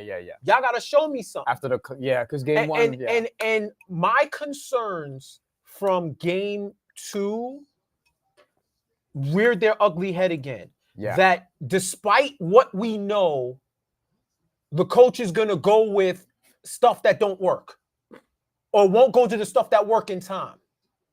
And then the players won't take advantage of the door being left open, like we've been saying for Exactly. the whole game. Like, look, again, isolation heavy Pacers offense. This is not defense. This is not what Rick Carlisle wants them to do this Right. late. The Pacers, You know? what's disappointing? The Pacers have not played a good fourth quarter At Now they- all. Now they got bailed out with some Yeah. momentum stuff with the Those terrible fouls. officiating. And But they weren't have great in not the played a good second fourth quarter. They lost the second quarter too. They weren't good in the second quarter like that No, either. That's a good point. But I think some of that was actually Look at the wow. How is this happening on out of bounds? Wow. plays? That's And Good night that and could good be luck. the dagger. Like that could be good night could right be. there. It's 10. It's good night. In this series, I don't know if I can say that definitively yet, but there's Jalen Brunson. Welcome to the fourth quarter. How does Obi just slip back for that 3? I mean, that's as bad as Neesmith. the Knicks. You know what, Jeff? You said this it. is over. It's a lot of self-inflicted wounds today. This is whack. Triple double from Haliburton with 30 plus. He was great when he needed to be. And Obi topping wing 3 is a dagger. That's just like poetic in an evil way for Knicks fans if you're watching. Wow. We will have a lot to talk about. Brian Lewis is joining us, right? Yep, Brian Lewis from will the be Post. joining us here. He'll be joining us for Postgame, and then we'll have our own little Postgame after, so we'll be here for a while. Stick around. There's a lot to get into, a lot of self-inflicted wounds. The Pacers not playing their A game and the Knicks not being able to take advantage, I think is probably the key thing here. We'll obviously talk rotations. People will want to talk about Tibbs, and now it's a do or die game 5, and if they win that, a do or die game 6, then obviously It is game do or 7, die so. time. Just do it that time. It's win or go home time. It's a good tweet that I saw. Josh Hart and Tibbs going out like John Starks and Pat Riley, just stubborn and irrational hoops. Oh my You know what? I couldn't put it any other way. I'll tell you what's bad. I couldn't put it any other way. I couldn't encapsulate it any other way. I don't know who made that tweet, but what's crazy My guy about Rick that? from Far Rock. What's crazy is Tibbs is a Pat Riley disciple, and Josh Hart wears the same number that John Starks did. That is crazy. That is both true. That is insane. It looks like the Pacers are going to cover, by the way, for people who care about that. I mean, okay. If you, for whatever reason, have an alt at 245.5, you're about to get that over too. Let these guys let these guys off the hook. Unserious. I mean, there's no all these self-inflicted wounds that were avoidable, that you figured out in game 3, you totally forgot in game 4. It's crazy. I didn't think they would lose a game if I'm walking away like, yo, the Pacers could have played a lot better than that. That's, I think, the main surprise to me. That they couldn't take advantage. Again, we kept saying it. Pacers leaving the door open. Pacers missing open threes. Running an isolation-heavy offense. And all the Pacers' offensive woes and not playing to their potential offensively, almost 130 points still. Oh, now you want to hit 3. Whatever, man. Now you want to hit 3. Stop it. Don't even have enough 8.9 seconds? Don't even have enough time to, like, shock the world. Yeah. Why are they booing the foul? Because they're still going for it? They want to celebrate already? Hey, man. Look, there's 2 things for me. I will talk more about this once we get to the post game. But turnovers, there's the terrible play of Josh Hart, who committed most of the turnovers. He was brutal. And Tibbs Jeff, I know you have more to say on this that you've already said. Tibbs not going to that defensive lineup earlier to at least try to change, no pun intended, the pace of the game. Tyrese Haliburton, 15 assists, no turnovers. He's the first player in NBA history with at least 30 points, 15 assists, and 10 rebounds while committing 0 turnovers in a playoff game. That's stupid. Oh my goodness. That is stupid. This is the Harry game. You got to just tip your hat to him on that. No, he's great. Look, great he's a performance. top, I don't know what, but he's a top something player. 10? I'll hear 10. So Knicks He's lose. great, you know? Knicks lose this one here. And the team didn't play that well. 130 to 121. I mean, they played well, but not like extreme. Knicks now have their work cut against them. Teams leading playoff series 3-1, 283-13 in the series. So there's been 13 3-1 comebacks. That's all playoffs. I wonder how many of those are in the conference finals. My guy Matt Moore will have that number. I'll ask him. Look, man, it's disappointing. I understand why Jeff had 1 foot in and 1 foot out. You got to tip your Haliburton played a great. I don't even think the Pacers themselves played a great game. I do not think so. I don't think he played a great game. I don't think the Knicks defense was here consistently in this game at all whatsoever. And I do put some of this down to coaching. Key, I'm saying some of this, not all of this, because I'm with the players have agency. Yeah. We're not going to be on the lazy nonsense of they didn't have to. Now, do I think the coach put the players in the best situation in terms of getting some rest for guys with the defensive lineup we see? No, I don't. I don't think so. Did we get the wipe for this? We did not. Okay. Yeah. But yeah, man, all them lessons learned in game 3 should have been an open book test, I guess. Should have been an open book test because we got no lessons in game 4. This is why, man. Like, if you're gonna do all of this, just get swept. And I said it. I made a video, and so many people wanted to come under my video, comment under my video, and tell me that I was going crazy when they put up this this type of effort. They put this type of effort, and yes, the reffing didn't help. Yes, there were some questionable things, but you can't have 17 turnovers against this team. Facts. They kill you. Mm-hmm. They kill you. Like 22 points or 15 turnovers in game 3. A game that they had to close out in the 4th quarter. Why are you going away from Cat again in the fourth quarter? Why do you clearly stick with somebody who's ineffective? You found lineups that work, and you're not using it. That's why game one is looming so large, and that collapse. At worst, this should have been 2-2. Yep. At worst, this should have been 2-2. But you can't get now you got no more playoffs. room for effort. So, Kat talked about they don't want to repeat history. They want to make history. History is laid in front of you. Are you going to be a part of it, or are you going to be a footnote? Pacers shot 6 of 9 from 3 to start the game. Mm-hmm. They went through a stretch where they shot 6 of 22, and the Knicks couldn't take advantage of it also. That's 27%. That third quarter. left the door open. It took 9 3-point shots to make their first 6, and then the Pacers took 22 more threes to make their next 6. And the Knicks had it. They would get within 5. They would get within 8. They would get within 6, whatever it was. And they didn't take advantage. They didn't string together enough defensive possessions or good offensive possessions. When it felt like they were going to make a run, they went heavy isolation, or the Pacers would backdoor cut. And then all of a sudden they would find an open man from 3. And then somebody else would be cutting open. And then they get to the rim, because that's another good thing that they were doing all game. And it didn't feel like the Pacers played their best game. That's sort of my main takeaway from this, where it's the Knicks, Hallie was exceptional. He played like a superstar. And I know the numbers will say he did what he did and Siakam did, but the role players, other than Ben Mathurin, who had 20 and 12 minutes, which is crazy, but other than Ben Mathurin, the role players, you could have gotten more from them. They left a lot of meat on the bone from shooting from 3. I know they shot 40%, but again, they went 6 of 22 for a stretch, and they had a lot of possessions, where they were just falling into the trap of going isolation against this Knicks defense. And the Knicks couldn't, on the other end, take advantage of it because they were busy turning the ball over and not generating good offense. If you want a dose of hopium, right? A lot of the stuff that we saw in this game was self-inflicted. Yeah. They literally just have to clean it up. This is what you have to hope. 1, that they clean it up. 2, that they make the correct rotations. And 3, your big dogs show up. And they don't they no longer spite themselves with ineffective lineups and situations that go antithetical to winning. And that last part is why I was resigned after game 2. Because what we saw in game 4, I thought we were going to see in game 3. Game 3 gave me some hope.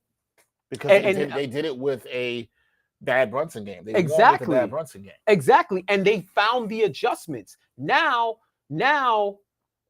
the biggest thing I could tell you is, in a maddening season, this is the team that would come back from down 3-1 to beat the Pacers. Of all teams that you've ever rooted for, this would be the team to inexplicably come back down 3-1 and beat the Pacers. So now the name of the game is, don't let them celebrate on your home court.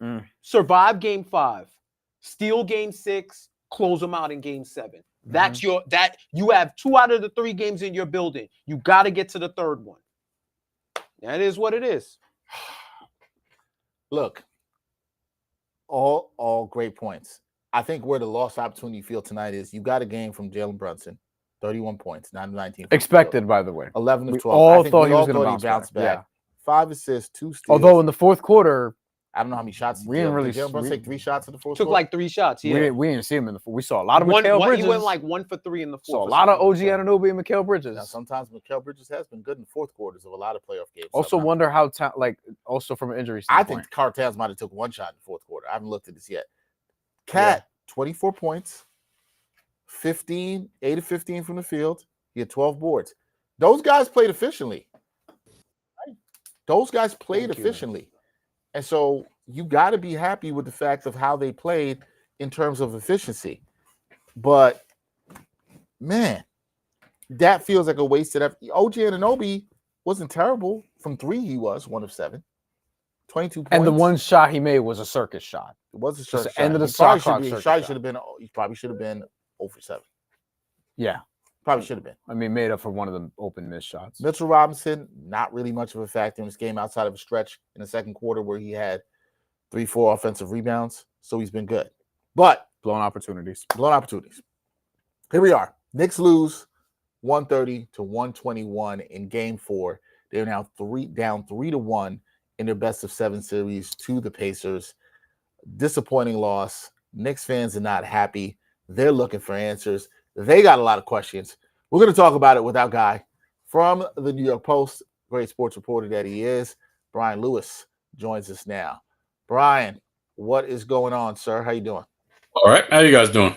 I'm good, man. I'm good. We're better than the Knicks, I'll tell you that. The Knicks are not good right now at all whatsoever. They're not doing good right now. Brian, when you look at this game, is it one of, we've been talking about this, it felt like it was self-inflicted wounds for the Knicks here, right? 17 turnovers. The Pacers did not shoot the ball great from 3, particularly in the second half. Seemed like they were trying to let them back in the game. Do you look at this as self-inflicted wounds, and is this on the players or is this on coaching? I guess it depends on how you quantify self-inflicted wounds. I 100% agree with you that the turnovers was the single biggest key. Yes. Well, I mean, that and, you let Haliburton do whatever the hell he wanted. But the Pacers are a team that's good at forcing turnovers. I mean, that's kind of what they do. That's what they live off of. So if you're presuming that the turnovers are just a product of carelessness or lack of execution or whatever, and it's in a vacuum, then it's 100% self-inflicted, because I think that's priority number one for the Knicks, is holding onto the ball, and it's something they didn't do. Now, if you want to tip your hat and say, listen, the Pacers had something to do with that, fine. But you knew coming in what they were going to try to do to you. You knew that as soon as you got past Boston and you knew they were sitting there waiting, you knew what they were going to try to do, and the only way they could win. And you have so far, heretofore, not managed to handle that. No, not man. What did you make of Tibbs and his adjustments, or lack of, I might say here, because you got a 9-man rotation. We did see DeLon Wright again. We did see Landry Shamet again. I'll tell you my beef, Brian, that I had in this game. All right, it's okay. So we saw in the second quarter the defensive lineup, right? Yes, Shamet, along with Cat, I believe it was OG, and I'm forgetting the DeLon other, Wright. and DeLon Wright on the floor. Right. That got the Knicks not only get him back in the game after being down 8 in the first quarter, they also were able to take the lead. In the third quarter, where the game started getting away from the Knicks a little bit, I said, okay, is Tibbs going to go back to that lineup to try to stop the Pacers' flow, see if they can get back into the game like they did in the second quarter, save some of his guys, his all-NBA players, for the fourth quarter so they could come back in a little fresher? We saw none of that. We saw the defensive lineup at the beginning of the fourth, but it might have been too late. Is that a fair criticism of the coach, that he should have adjusted earlier there in the third quarter? Yes, I think that's a fair criticism. Listen, I frankly didn't like the way they closed. Well, okay. I'm not necessarily talking about the end of the fourth quarter where Indiana was holding them at arm's length, but I didn't like the way they closed any of the first 3 quarters. If you look, every time when you get a little headway, just a tiny bit of momentum, you say, I can build on this, and it goes the other way. I think the first quarter was 12-5, and then I think 6 straight before halftime, and then 9-4 in the third quarter. I mean, repeatedly, they were what I would consider ill-timed runs that you allowed. Now, you can say, the players are the ones on the floor, but I do think, that's a fair criticism on your part, because that lineup has worked in the past for you very recently. And I'm also, not to beat a dead horse, but I'm also a fan of breaking up some of those, Jalen and Cat minutes to begin with. I've been saying this. Yeah. Listen, they're great on one end of the court. They're great in the pick and roll. I'm all for it. But on the other end, it's a problem. And you do have the luxury of having Cat. Well, knock on wood here. Let's, Yeah. Because I really didn't like the way that knee looked. Yeah, me I neither. get it. He came back in. He gutted through it. I have to tip my cap to him. More power to him. But and that's commendable. But you have to worry about that going forward. You have to. Brian, and I'll pass it on to the guys here, but I think you made a point that I was making all game long, and why I brought, just to reiterate why I brought that up with that lineup, the defensive lineup change there was what you said. We've all seen the numbers. The lineups with Cat and Jalen Brunson on the floor, they're not good. The lineups with one of them and better defenders / shooters around them, the numbers are much better. So you want to try to stagger that, as our guy Jeff Johnson was saying here. You want to try to stagger that as much as possible. Tibbs knows this. We got the information. It's not like we got some secret sauce here. Tibbs knows this. He's got the information. And I have defended Tibbs for certain things, and I'm with you. You know, when the players on the court, they have agency. You know I'm somebody who believes in that. But at the same time, when you're down in a series particularly, or even when you're up, you got to make some adjustments in the game that is going to allow your players to have a chance to play with the best lineups, or, dare I say, give yourself the lead. So maybe you can go to the regular starting five a little later, like in game 3, and it helped them.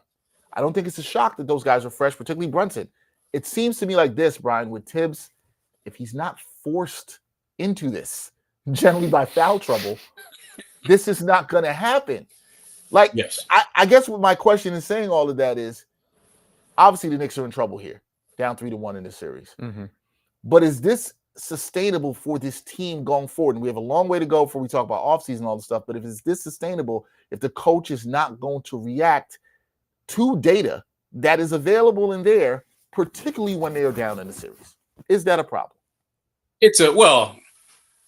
Is it sustainable? I mean, it seems like he's going to continue to go what he's going to go. Is it a problem? Yes. Yes, it is an issue. But again, we've said this all along. And listen, I like Tibbs, and I think his adjustments from game to game far outstrip his in-game adjustments. I actually agree with that. I agree with that completely. You know, once he gets time to think about it, it's all right, let's adjust this. All right. You can say what you want, whether you like the idea of Hart coming off the bench or not. Fine. But his in-game adjustments have left something to be desired, especially when I'm weighing them against Rick's. Carlo. Fair. That is fair. Brian, wanted to ask you this because one of the things we talked about heavily is the Pacers kind of left the door open consistently throughout this game, where the Knicks would cut this to 5 because the Pacers are not running their Pacer-like offense with ball movement. They would fall into isolation. They missed a lot of open threes. I noted that they were 6 of 9 to start from 3, and then they went 6 of their next 22, sort of leaving the door open for the Knicks to make their comeback. Do you feel like the Pacers even played their A game? Because one of the things that was worrisome for me was that the Knicks couldn't quite put together that run more than just one time, and the Pacers didn't play their best basketball, but still managed to win and win somewhat comfortably. I don't think they played their A game because now again, there's two teams out there. So the Knicks wanted to drag the Pacers to their pace, for lack of a better term, and Indiana wanted to run. Indiana obviously got their opportunities to run. The whole first quarter was played the way Indiana wants to play. Yep. Second quarter, that was played more of the way the Knicks would want to play. And you talked about the 3-point shooting. Yeah, part of that is missing some open looks. But in some of it, I'm not sure that there was great process. They weren't really... I mean, they were taking threes, but they weren't creating a lot of threes the way I think they could have, just in terms of touching the paint and spraying the ball back out.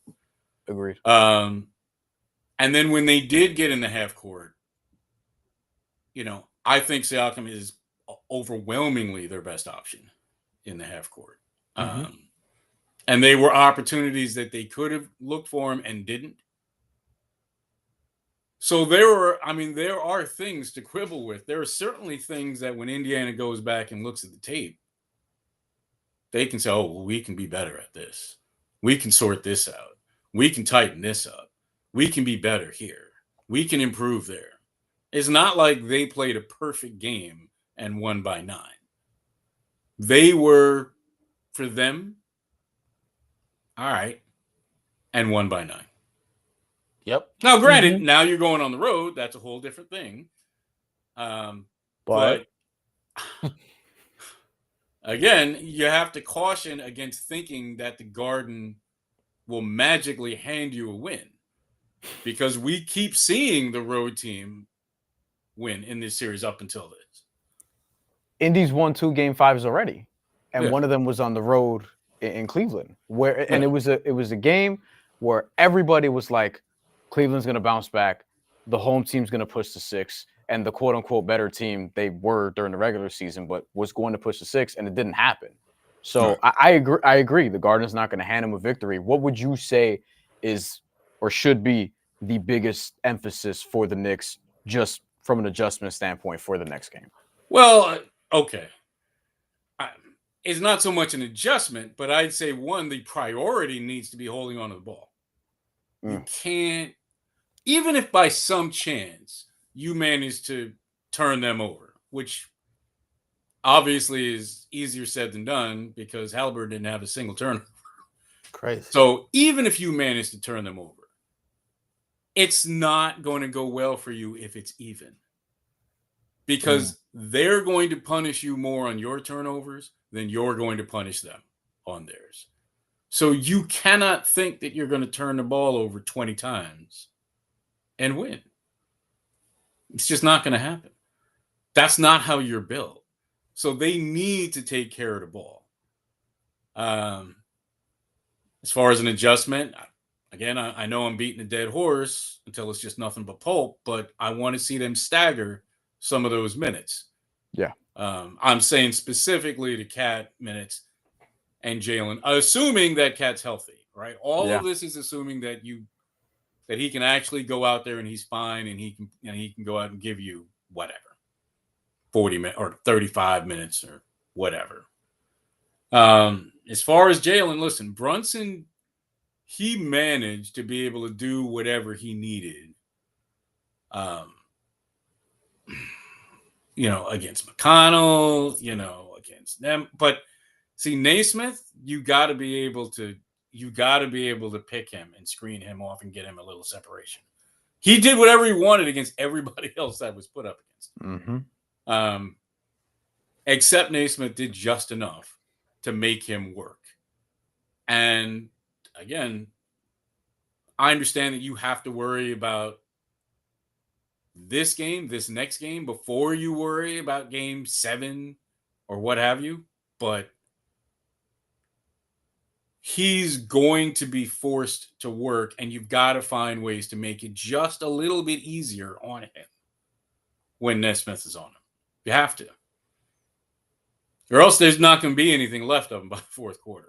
And you need him. I mean, I think your best case scenario is you're in the fourth quarter, 5 minutes left, tied, and handing him the ball and expecting him to win it for you. If that's what you're looking for and that's the way you're going to play, then you got to make sure he at least has something left. Can't be on fumes by the end of that game. No, that's not going to work. Jeff, you got anything for Brian? Yeah, Brian, couple of things for you. Let's go on the Pacers side, because Haliburton literally had a historic game tonight. Yes. First player with at least 30 points, at least 10 boards, and at least 15 assists without committing a turnover. What did you see from his game tonight that was different from the previous 3 games? I didn't think they were that physical with him in the pick and roll. I mean, Mikhail's a good defensive player, but I mean, Mikhail is he's looking like he's playing prevent defense in the NFL. I mean, he's so far off of. If you can't trust him to be up in him, then maybe you got to play him a few less minutes on him. You need some physicality on him. Otherwise, it's going to look like that. Right.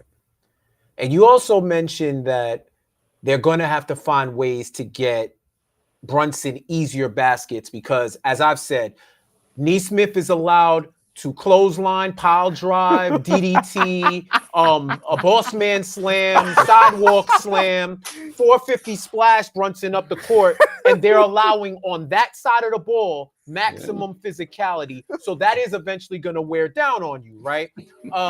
Steiner lines after a while, Rick and Scott. When you're getting the Rick and the Scott, it's kind of hard to function, right? Hey, listen, playoff basketball is by any means necessary. Of course, I thought it was 95, not 2025. What it was, some of the stuff that I was seeing in that game. One of the ways that I think that they can actually get some help off of Brunson is to utilize Karl Towns. And what it seemed like, second half, Towns only had 10 points, but especially in that fourth quarter, they were running offense through Mikal and OG. Mm-hmm. Yes, they were. One of the common themes that we've said throughout the course of this game was about taking the lessons from game 3 and applying it to game 4. Because I think Tibbs sometimes overcorrects and doesn't actually watch the game to apply his lessons learned. So now it's like, okay, you're going to put out that lineup that brought you back in the fourth, when you could have brought them in the third to mitigate some of the offense and get to that point a little bit quicker. Now you're running offense through OG and Bridges when Cat was being guarded by a center.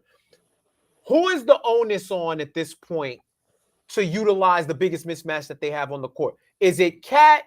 Is it the coaching staff? Is it Brunson, the players on the court?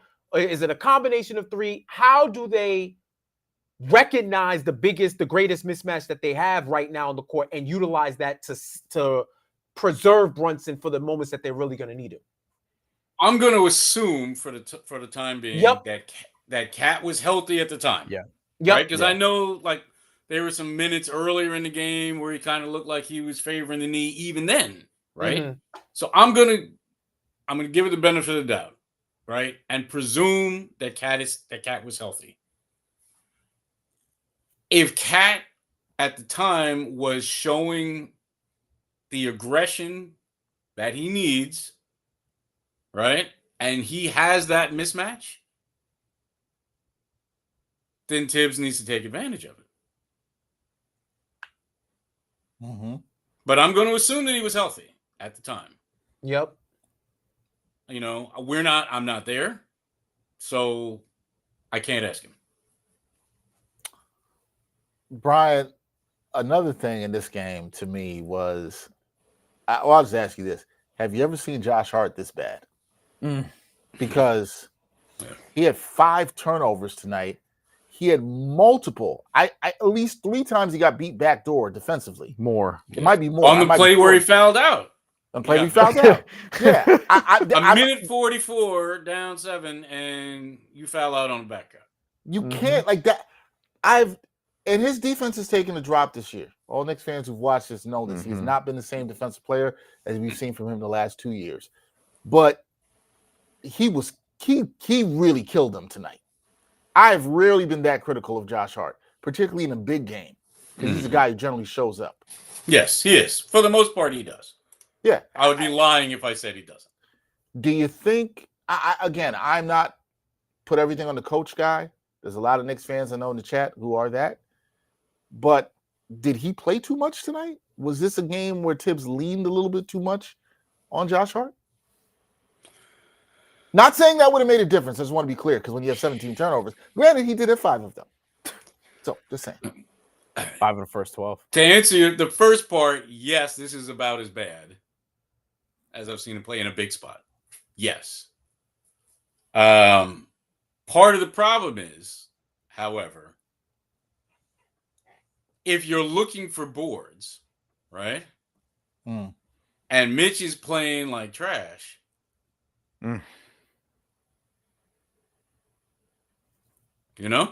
Yeah. Like, I need to beat them up on the glass, right? Hart will do that. I mean, as horribly as he played, he is still one of the best rebounding guards I've ever seen. Agreed. Still 11 boards. 11 boards today. Yeah. And they won by 11 boards. It was 44-33. They won the battle on the glass. Right, but I mean, A, I expect to win the battle on the glass, and B, I need to win the battle on the glass. Right. Like, I'm not built to get out rebounded and beat this team. Yeah. Right, so I need my rebounding to come from somewhere. And if I can't trust Mitch, if he's just not on, you need Hart. Then I need Hart. Unless I just think they're going to come from somewhere else. That's fair. And where else was I going to get him from? That's the problem. That's the problem. Right? You're right about that. So one of them has to play mad minutes, and one of them has to perform. Right? Now, Mitch was terrible and didn't play a lot of minutes. Hart was poor and did play a lot. And Towns had foul trouble early on. He had 2 in the first quarter. Yes, correct. Well, I'm not alibying for him. I'm not making an excuse. It's just at this point that's almost baked in. No, you've been saying that. No, I understand. You have been saying that. But my point was more so like more of the onus will be on Hart if Mitch is not playing well outside of a flurry. He had a short flurry of offensive rebounds in the third quarter, which was very quick. He got like 3 bang, bang, bang, and that was kind of it. And Josh Hart, I mean, was your only rebounder for certain stretches of the game. So that's what I'm saying. Like, if I pull him, which is fine. I mean, he did play a ton. I'm not saying you're wrong. I agree. He's not going to go to Precious Achiuwa he went in for 2 minutes today, and that was it. And even Precious Achiuwa. I think it was. But even so, damn, he played 224. And for someone like me who wasn't trying to see Precious minutes, his minutes wasn't that bad. This is the thing. But it's obvious. But he's not. No, trust me, Brian. I'm not his agent. I'm not his advocate. When I saw him, I let out an audible sigh because Rick Carlisle has been campaigning for Precious Achiuwa minutes, and he finally got him in this game. So that's why I said we can't be in that dire straits, Tibbs. But the fact is, Mitch, that flurry did come in the third quarter. Yeah, he subbed out. We didn't see him for the rest of the game. Josh Hart is being ineffective. He's being a net negative. If you value rebounding that much, then at that point, you got to go to somebody else, anybody else. Or you do what a lot of the numbers have been saying, a lot of the analysts have been calling for, a lot of the things that the game is telling you what to do, and you go to a 5-out. And you go shot for shot with these guys. That's the and you haven't done it the whole season. You haven't even tried it. Well, that's another problem. The experimentation with lineups, with something I've spoken about a lot on this show. If we saw DeLon Wright, Landry Shamet, and you and me got into that game in game 3, they can play the 5-out offense. Enough. DeLon was nice. He's a great man. I've been calling for DeLon Wright minutes. We've been saying it. But we've seen back-to-back games now, Brian. We've seen back-to-back games from DeLon Wright. He had one double dribble, but other than that, he did. Yeah, but his positive outweighed his negative. Yeah, but I mean, I'm picking nits now. I mean, DeLon Wright gave you some nice minutes. Plus 11 and 9 again. Plus 11 again. And 9 him and Shamet. He should have been playing over campaign for. Shamet was a plus 6 before this. Brian, last thing because plus 17 in 20 combined minutes. Yeah, what are we doing? I hear you, Brian. Last thing before we go. Yeah. I think a lot of Knicks fans are now, look, the back's against the wall. It's 3-1. 2 questions here. Do you believe they can come back from down 3-1? And how do they get that done other than the obvious of playing better? Because it's pretty obvious they got to play better. But do you believe it and can they do it? And because we've seen it 13 times before. Right. So it's not impossible. Do I think it's likely? No. Do I think it's even reasonable? No. I fully expect to see, a couple weeks from now, the Indiana Pacers getting run up and down by Oklahoma City. That's what I fully expect to see. But it's not, it's not impossible. I wouldn't put any money on it. Doesn't it feel? You'll get great value, Jeff, by the way, if you put money on it. Yes, I would. Amazing. Yes, I would. Jeff made this point, and I don't think he's wrong for this. And he said, "Wouldn't it be the most Nick thing ever this postseason for them to come back from 3-1 here? Would that not fit? Would that not For fit this the Knicks? team, this season? Will you count them out again? They've disappointed you. They have annoyed the fan base. Jeff was angry here tonight. I hear him on this. It will be the most Nick thing ever to come back 3-1 on some ridiculous thing like Mitchell Robinson gets a game-winning tip to send them to the finals in Game 7. Something like that would happen. Or who knows? Maybe it'll be DeLon Wright. Who knows? By the way, Brian, DeLon Wright with a huge steal. Yeah. But by the way, Brian, Knicks are plus 400 to win the series, and they are favored minus 4.5 to win Game 5. Really? Yeah. I mean, I'm not surprised by that because that's the bounce back spot. That's home court. Even though I don't think home court matters in the playoffs like that anymore and in the series, but 4.5. That's around what they were favored at the beginning of the series. Game 5 is their battle of the bastards from Game of Thrones. That's what it is. Is the battle of the bastards. Like that's what they're calling. Jon Snow will make his last stand, and then we'll see what the White Walkers. I mean, it's Battle of the Bastards wouldn't be that bad. I mean, as long as it's not like the Red Wedding or something. Right. Oh, look. I mean, you just don't want to be the wrong bastard, Brian. That's the thing. You gotta be on that one. You know, and hey, I don't know. Maybe tonight for some fans, Brian felt like the Red Wedding. You know what I'm saying? Tonight might have felt like it for them. That was game. You know what I mean? Oh, that was Game 1. Mm-hmm. You're right about that. That's a good point. Yeah, that would have been Game 1. Red Wedding was Game 1. Mm-hmm. You're right. Okay, it is what it is. Now we got Game of Thrones references here in this. You Brian, can't get too many Game of Thrones references. Oh no, I never have a problem with that. You can't never have enough of that. I think that's my Twitter avatar. I think I'm sitting on the throne from Game of Thrones. You are sitting on the throne. I'll tell you what, the Knicks are not close to sitting on the throne right now, being down 3-1 Professional to the broadcaster. Pacers. So we'll see. Brian, appreciate you, man. All right, man. We will talk to you after Game 5. Oh yeah. All right. Be Thanks well. for having me. That is Brian Thanks, Lewis, Brian. New York Post sports reporter, breaking it down with us after this loss by the Knickerbockers, falling to the Pacers in Naptown, 130-121. A very disappointing Game 4 loss. We will now move on to Game 5. I've seen a lot going on in the chat. Y'all are angry. Are they angry at us? No, they're not angry at us. And if they were, I would not care if they were angry at us. Because I'm like, y'all still watching, so you're not that angry. Let's put some comments on the board. What do we got? I saw a lot going back and forth. A lot of fans talking about a lot of things. Who is to blame? Just Fred is now saying they can go play with house money. I was going to say, here's some copium for you. Now they can play loose. House money, Just Fred says. Yeah, but see, nobody's trying to hear that. I know. I get it. And I get the point, by the Jeff way. has I been get the saying point. that. But I know what he's saying. I know. But I think what y'all will say is they shouldn't be here to begin with, which is the reason Jeff is annoyed to begin with, which is the reason you're annoyed to begin with. Like just watching them. I don't know what my feelings are weird on this. I don't know if I'm annoyed. I know you didn't think they'd be down 3-1.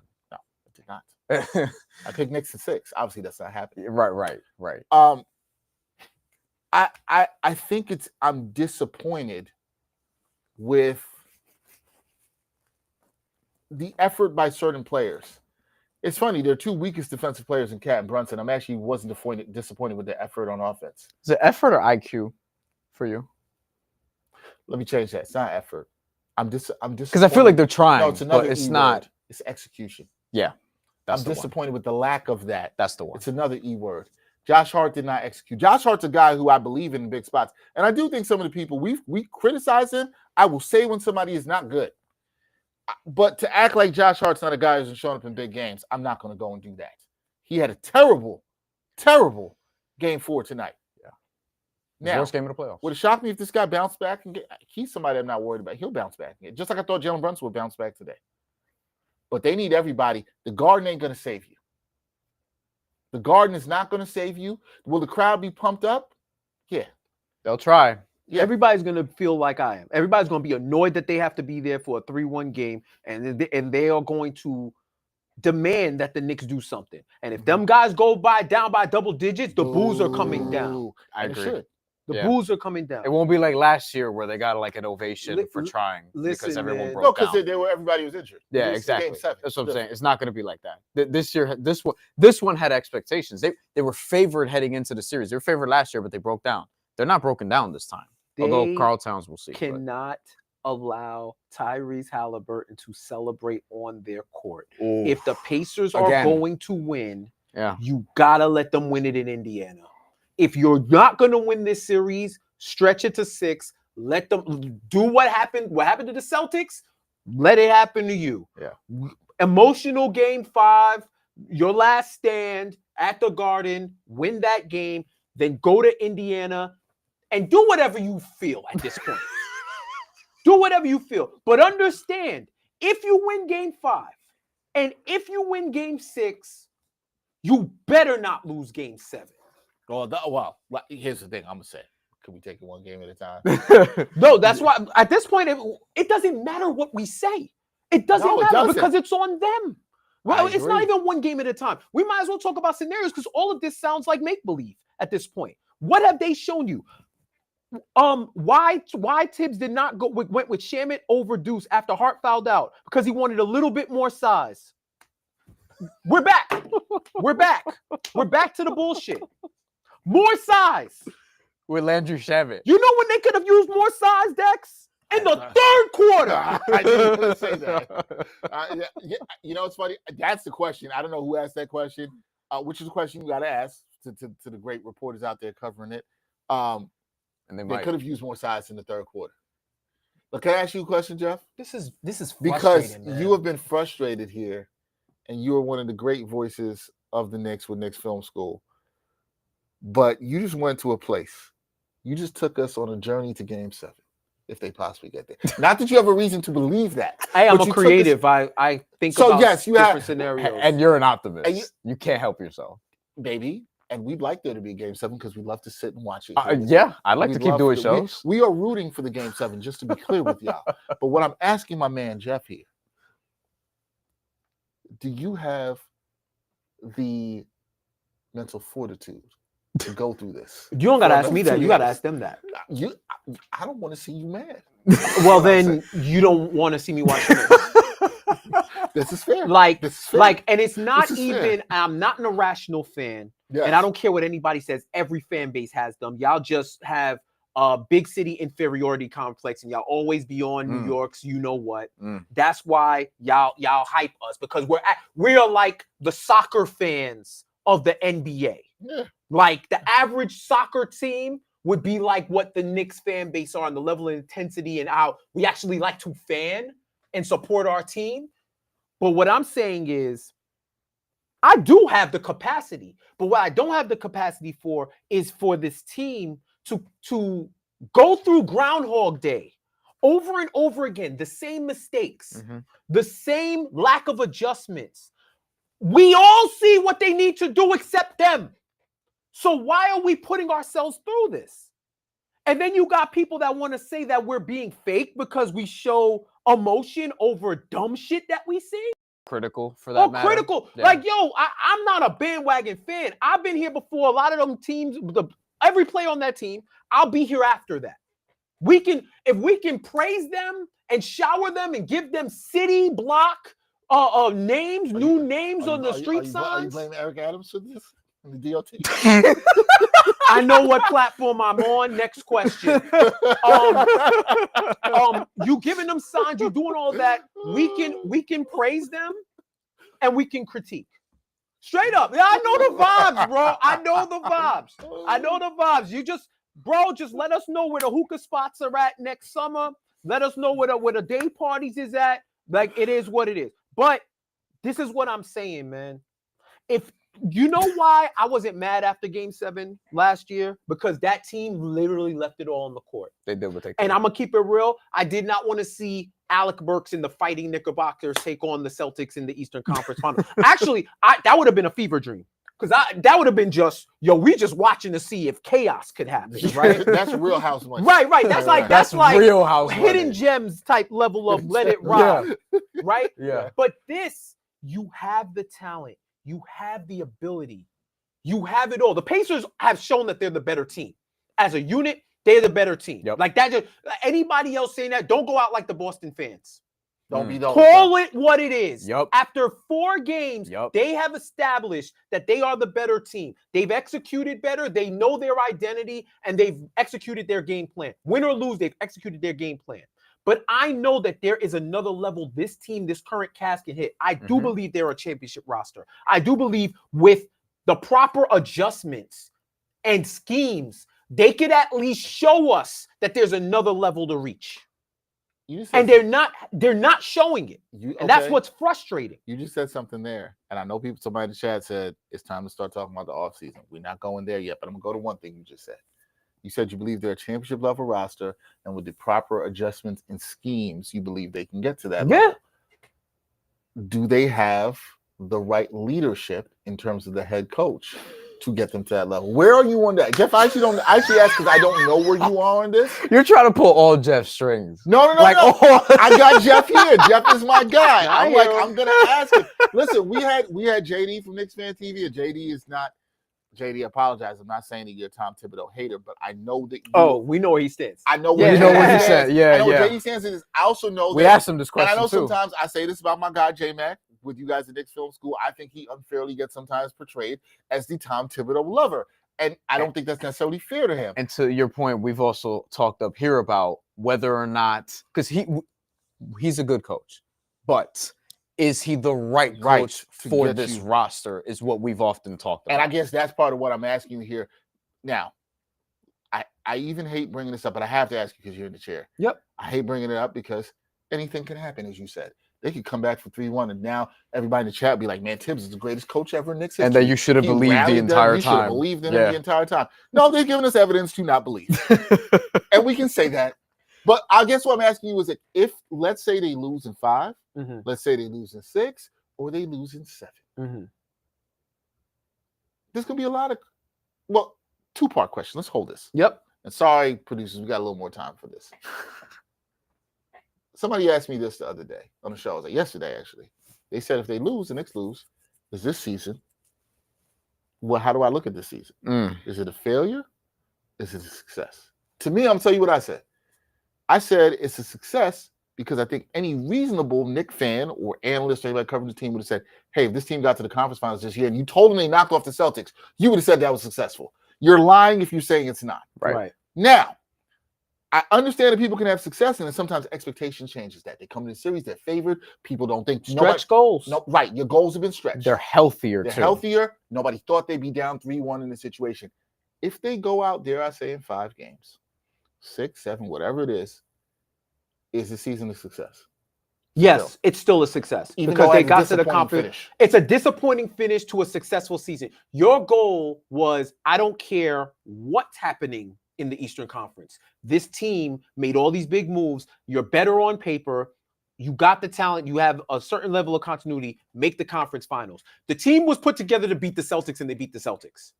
But now there might be an issue. This team is not better. Of course. The Pacers. So I guess with that, now it goes me to the second part. And the thing I was asking first is, where do you stand on the coach? And is it a situation where the changes that we need to make? This team also needs depth. That is clear. Oh, of course. We don't have to go. This is what's so frustrating. Not to cut you off. No. This is what's so frustrating about this year one.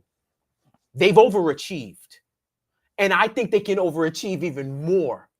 You do not know what is going to happen in the landscape of the NBA. So when you get these opportunities, you have to capitalize. Ask the 2019 Raptors. Ask the 21 Bucks, the 22 Nuggets.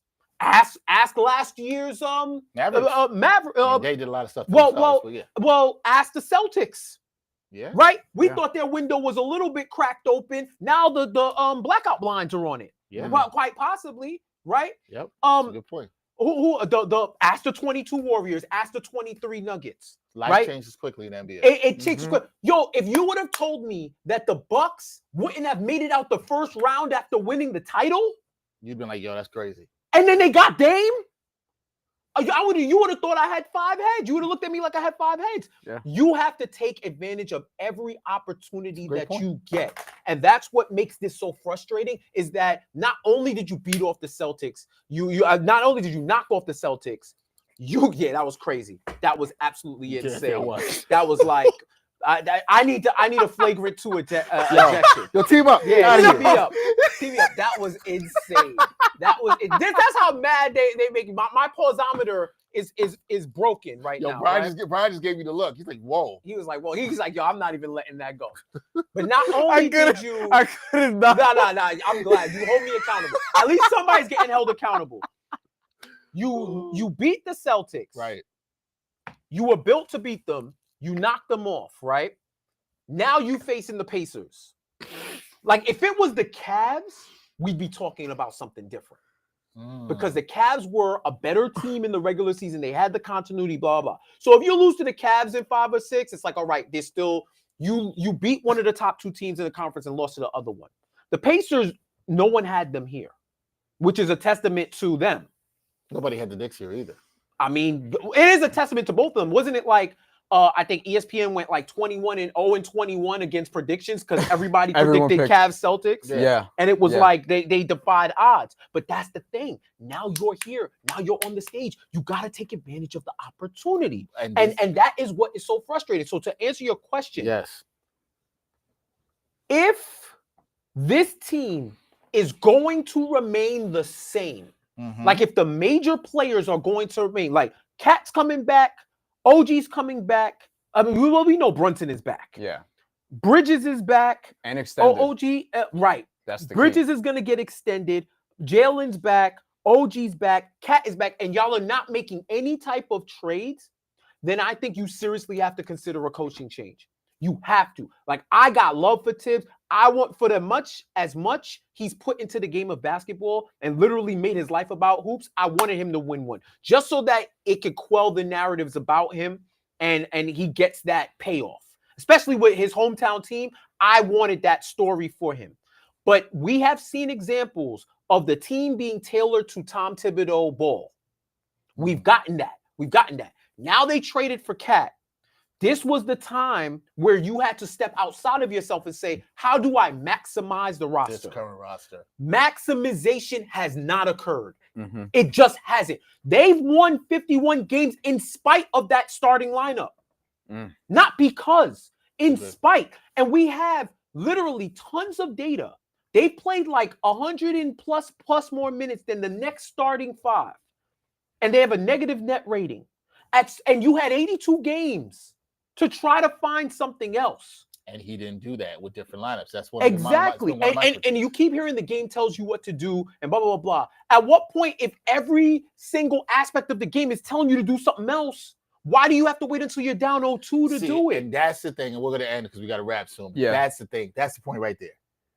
He always says that. The game's got to tell you what to do. But sometimes you got to be proactive. Tell the game what to do. Sometimes you got to dictate your will on the game.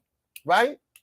You know what I'm saying? Sometimes you got to say, this team is a little different. We got to move differently here. We got to put some different players out here. We got to say, not what we saw in game 3. You said this to me. Why couldn't we see a 9-man rotation to play DeLon Wright in game 1? I'm not saying that Brian Fonseca, Jeff Johnson, and Dexter Henry are smarter than Tom Thibodeau. Tom Thibodeau knows a lot more basketball than the 3 of us. Yeah. We do know some basketball. Yeah. And some of y'all out there know some basketball. But what I'm saying is there's a difference between being proactive and reactive. I think in anything in life, you got to mix a little bit of both. You can't just be one way and all. I don't really think you should be reactive to everything all the time. I don't think that's a good way to live. I think that's a very dangerous way to live. Yeah. Definitely not on social media. You want to try. Yeah, definitely not. You want to try to be proactive as much as possible, but you can't live and anticipate everything. So you got to have the balance to read and react. And I think that's the part where I'm with you. I think Tom Thibodeau's a good coach. But is he the right coach? Is he the right coach for this roster to get them to where they were? And now, another point you made, I want to be long on this. Another point you made is you're right. You don't know what it's like year to year in the NBA. Things change real quick. Life can come at you real fast. Windows don't stay open that long anymore. In this age of parity and second aprons and all that. So the Knicks might have to look at 2 things. One, they got to get some depth. I think no matter what happens in the series, I'll still make this depth. point. Yes. Oh yeah. And they've got to think, depending on how the series finishes, because the only thing that can save them now is winning 3 straight. They might have to think about, is he the coach that's going to take it? And I know some of y'all are going to say Michael Malone. That's the thing I wanted to get to. It's like, if you are cutting him loose in the scenario where you're doing it, who's the name?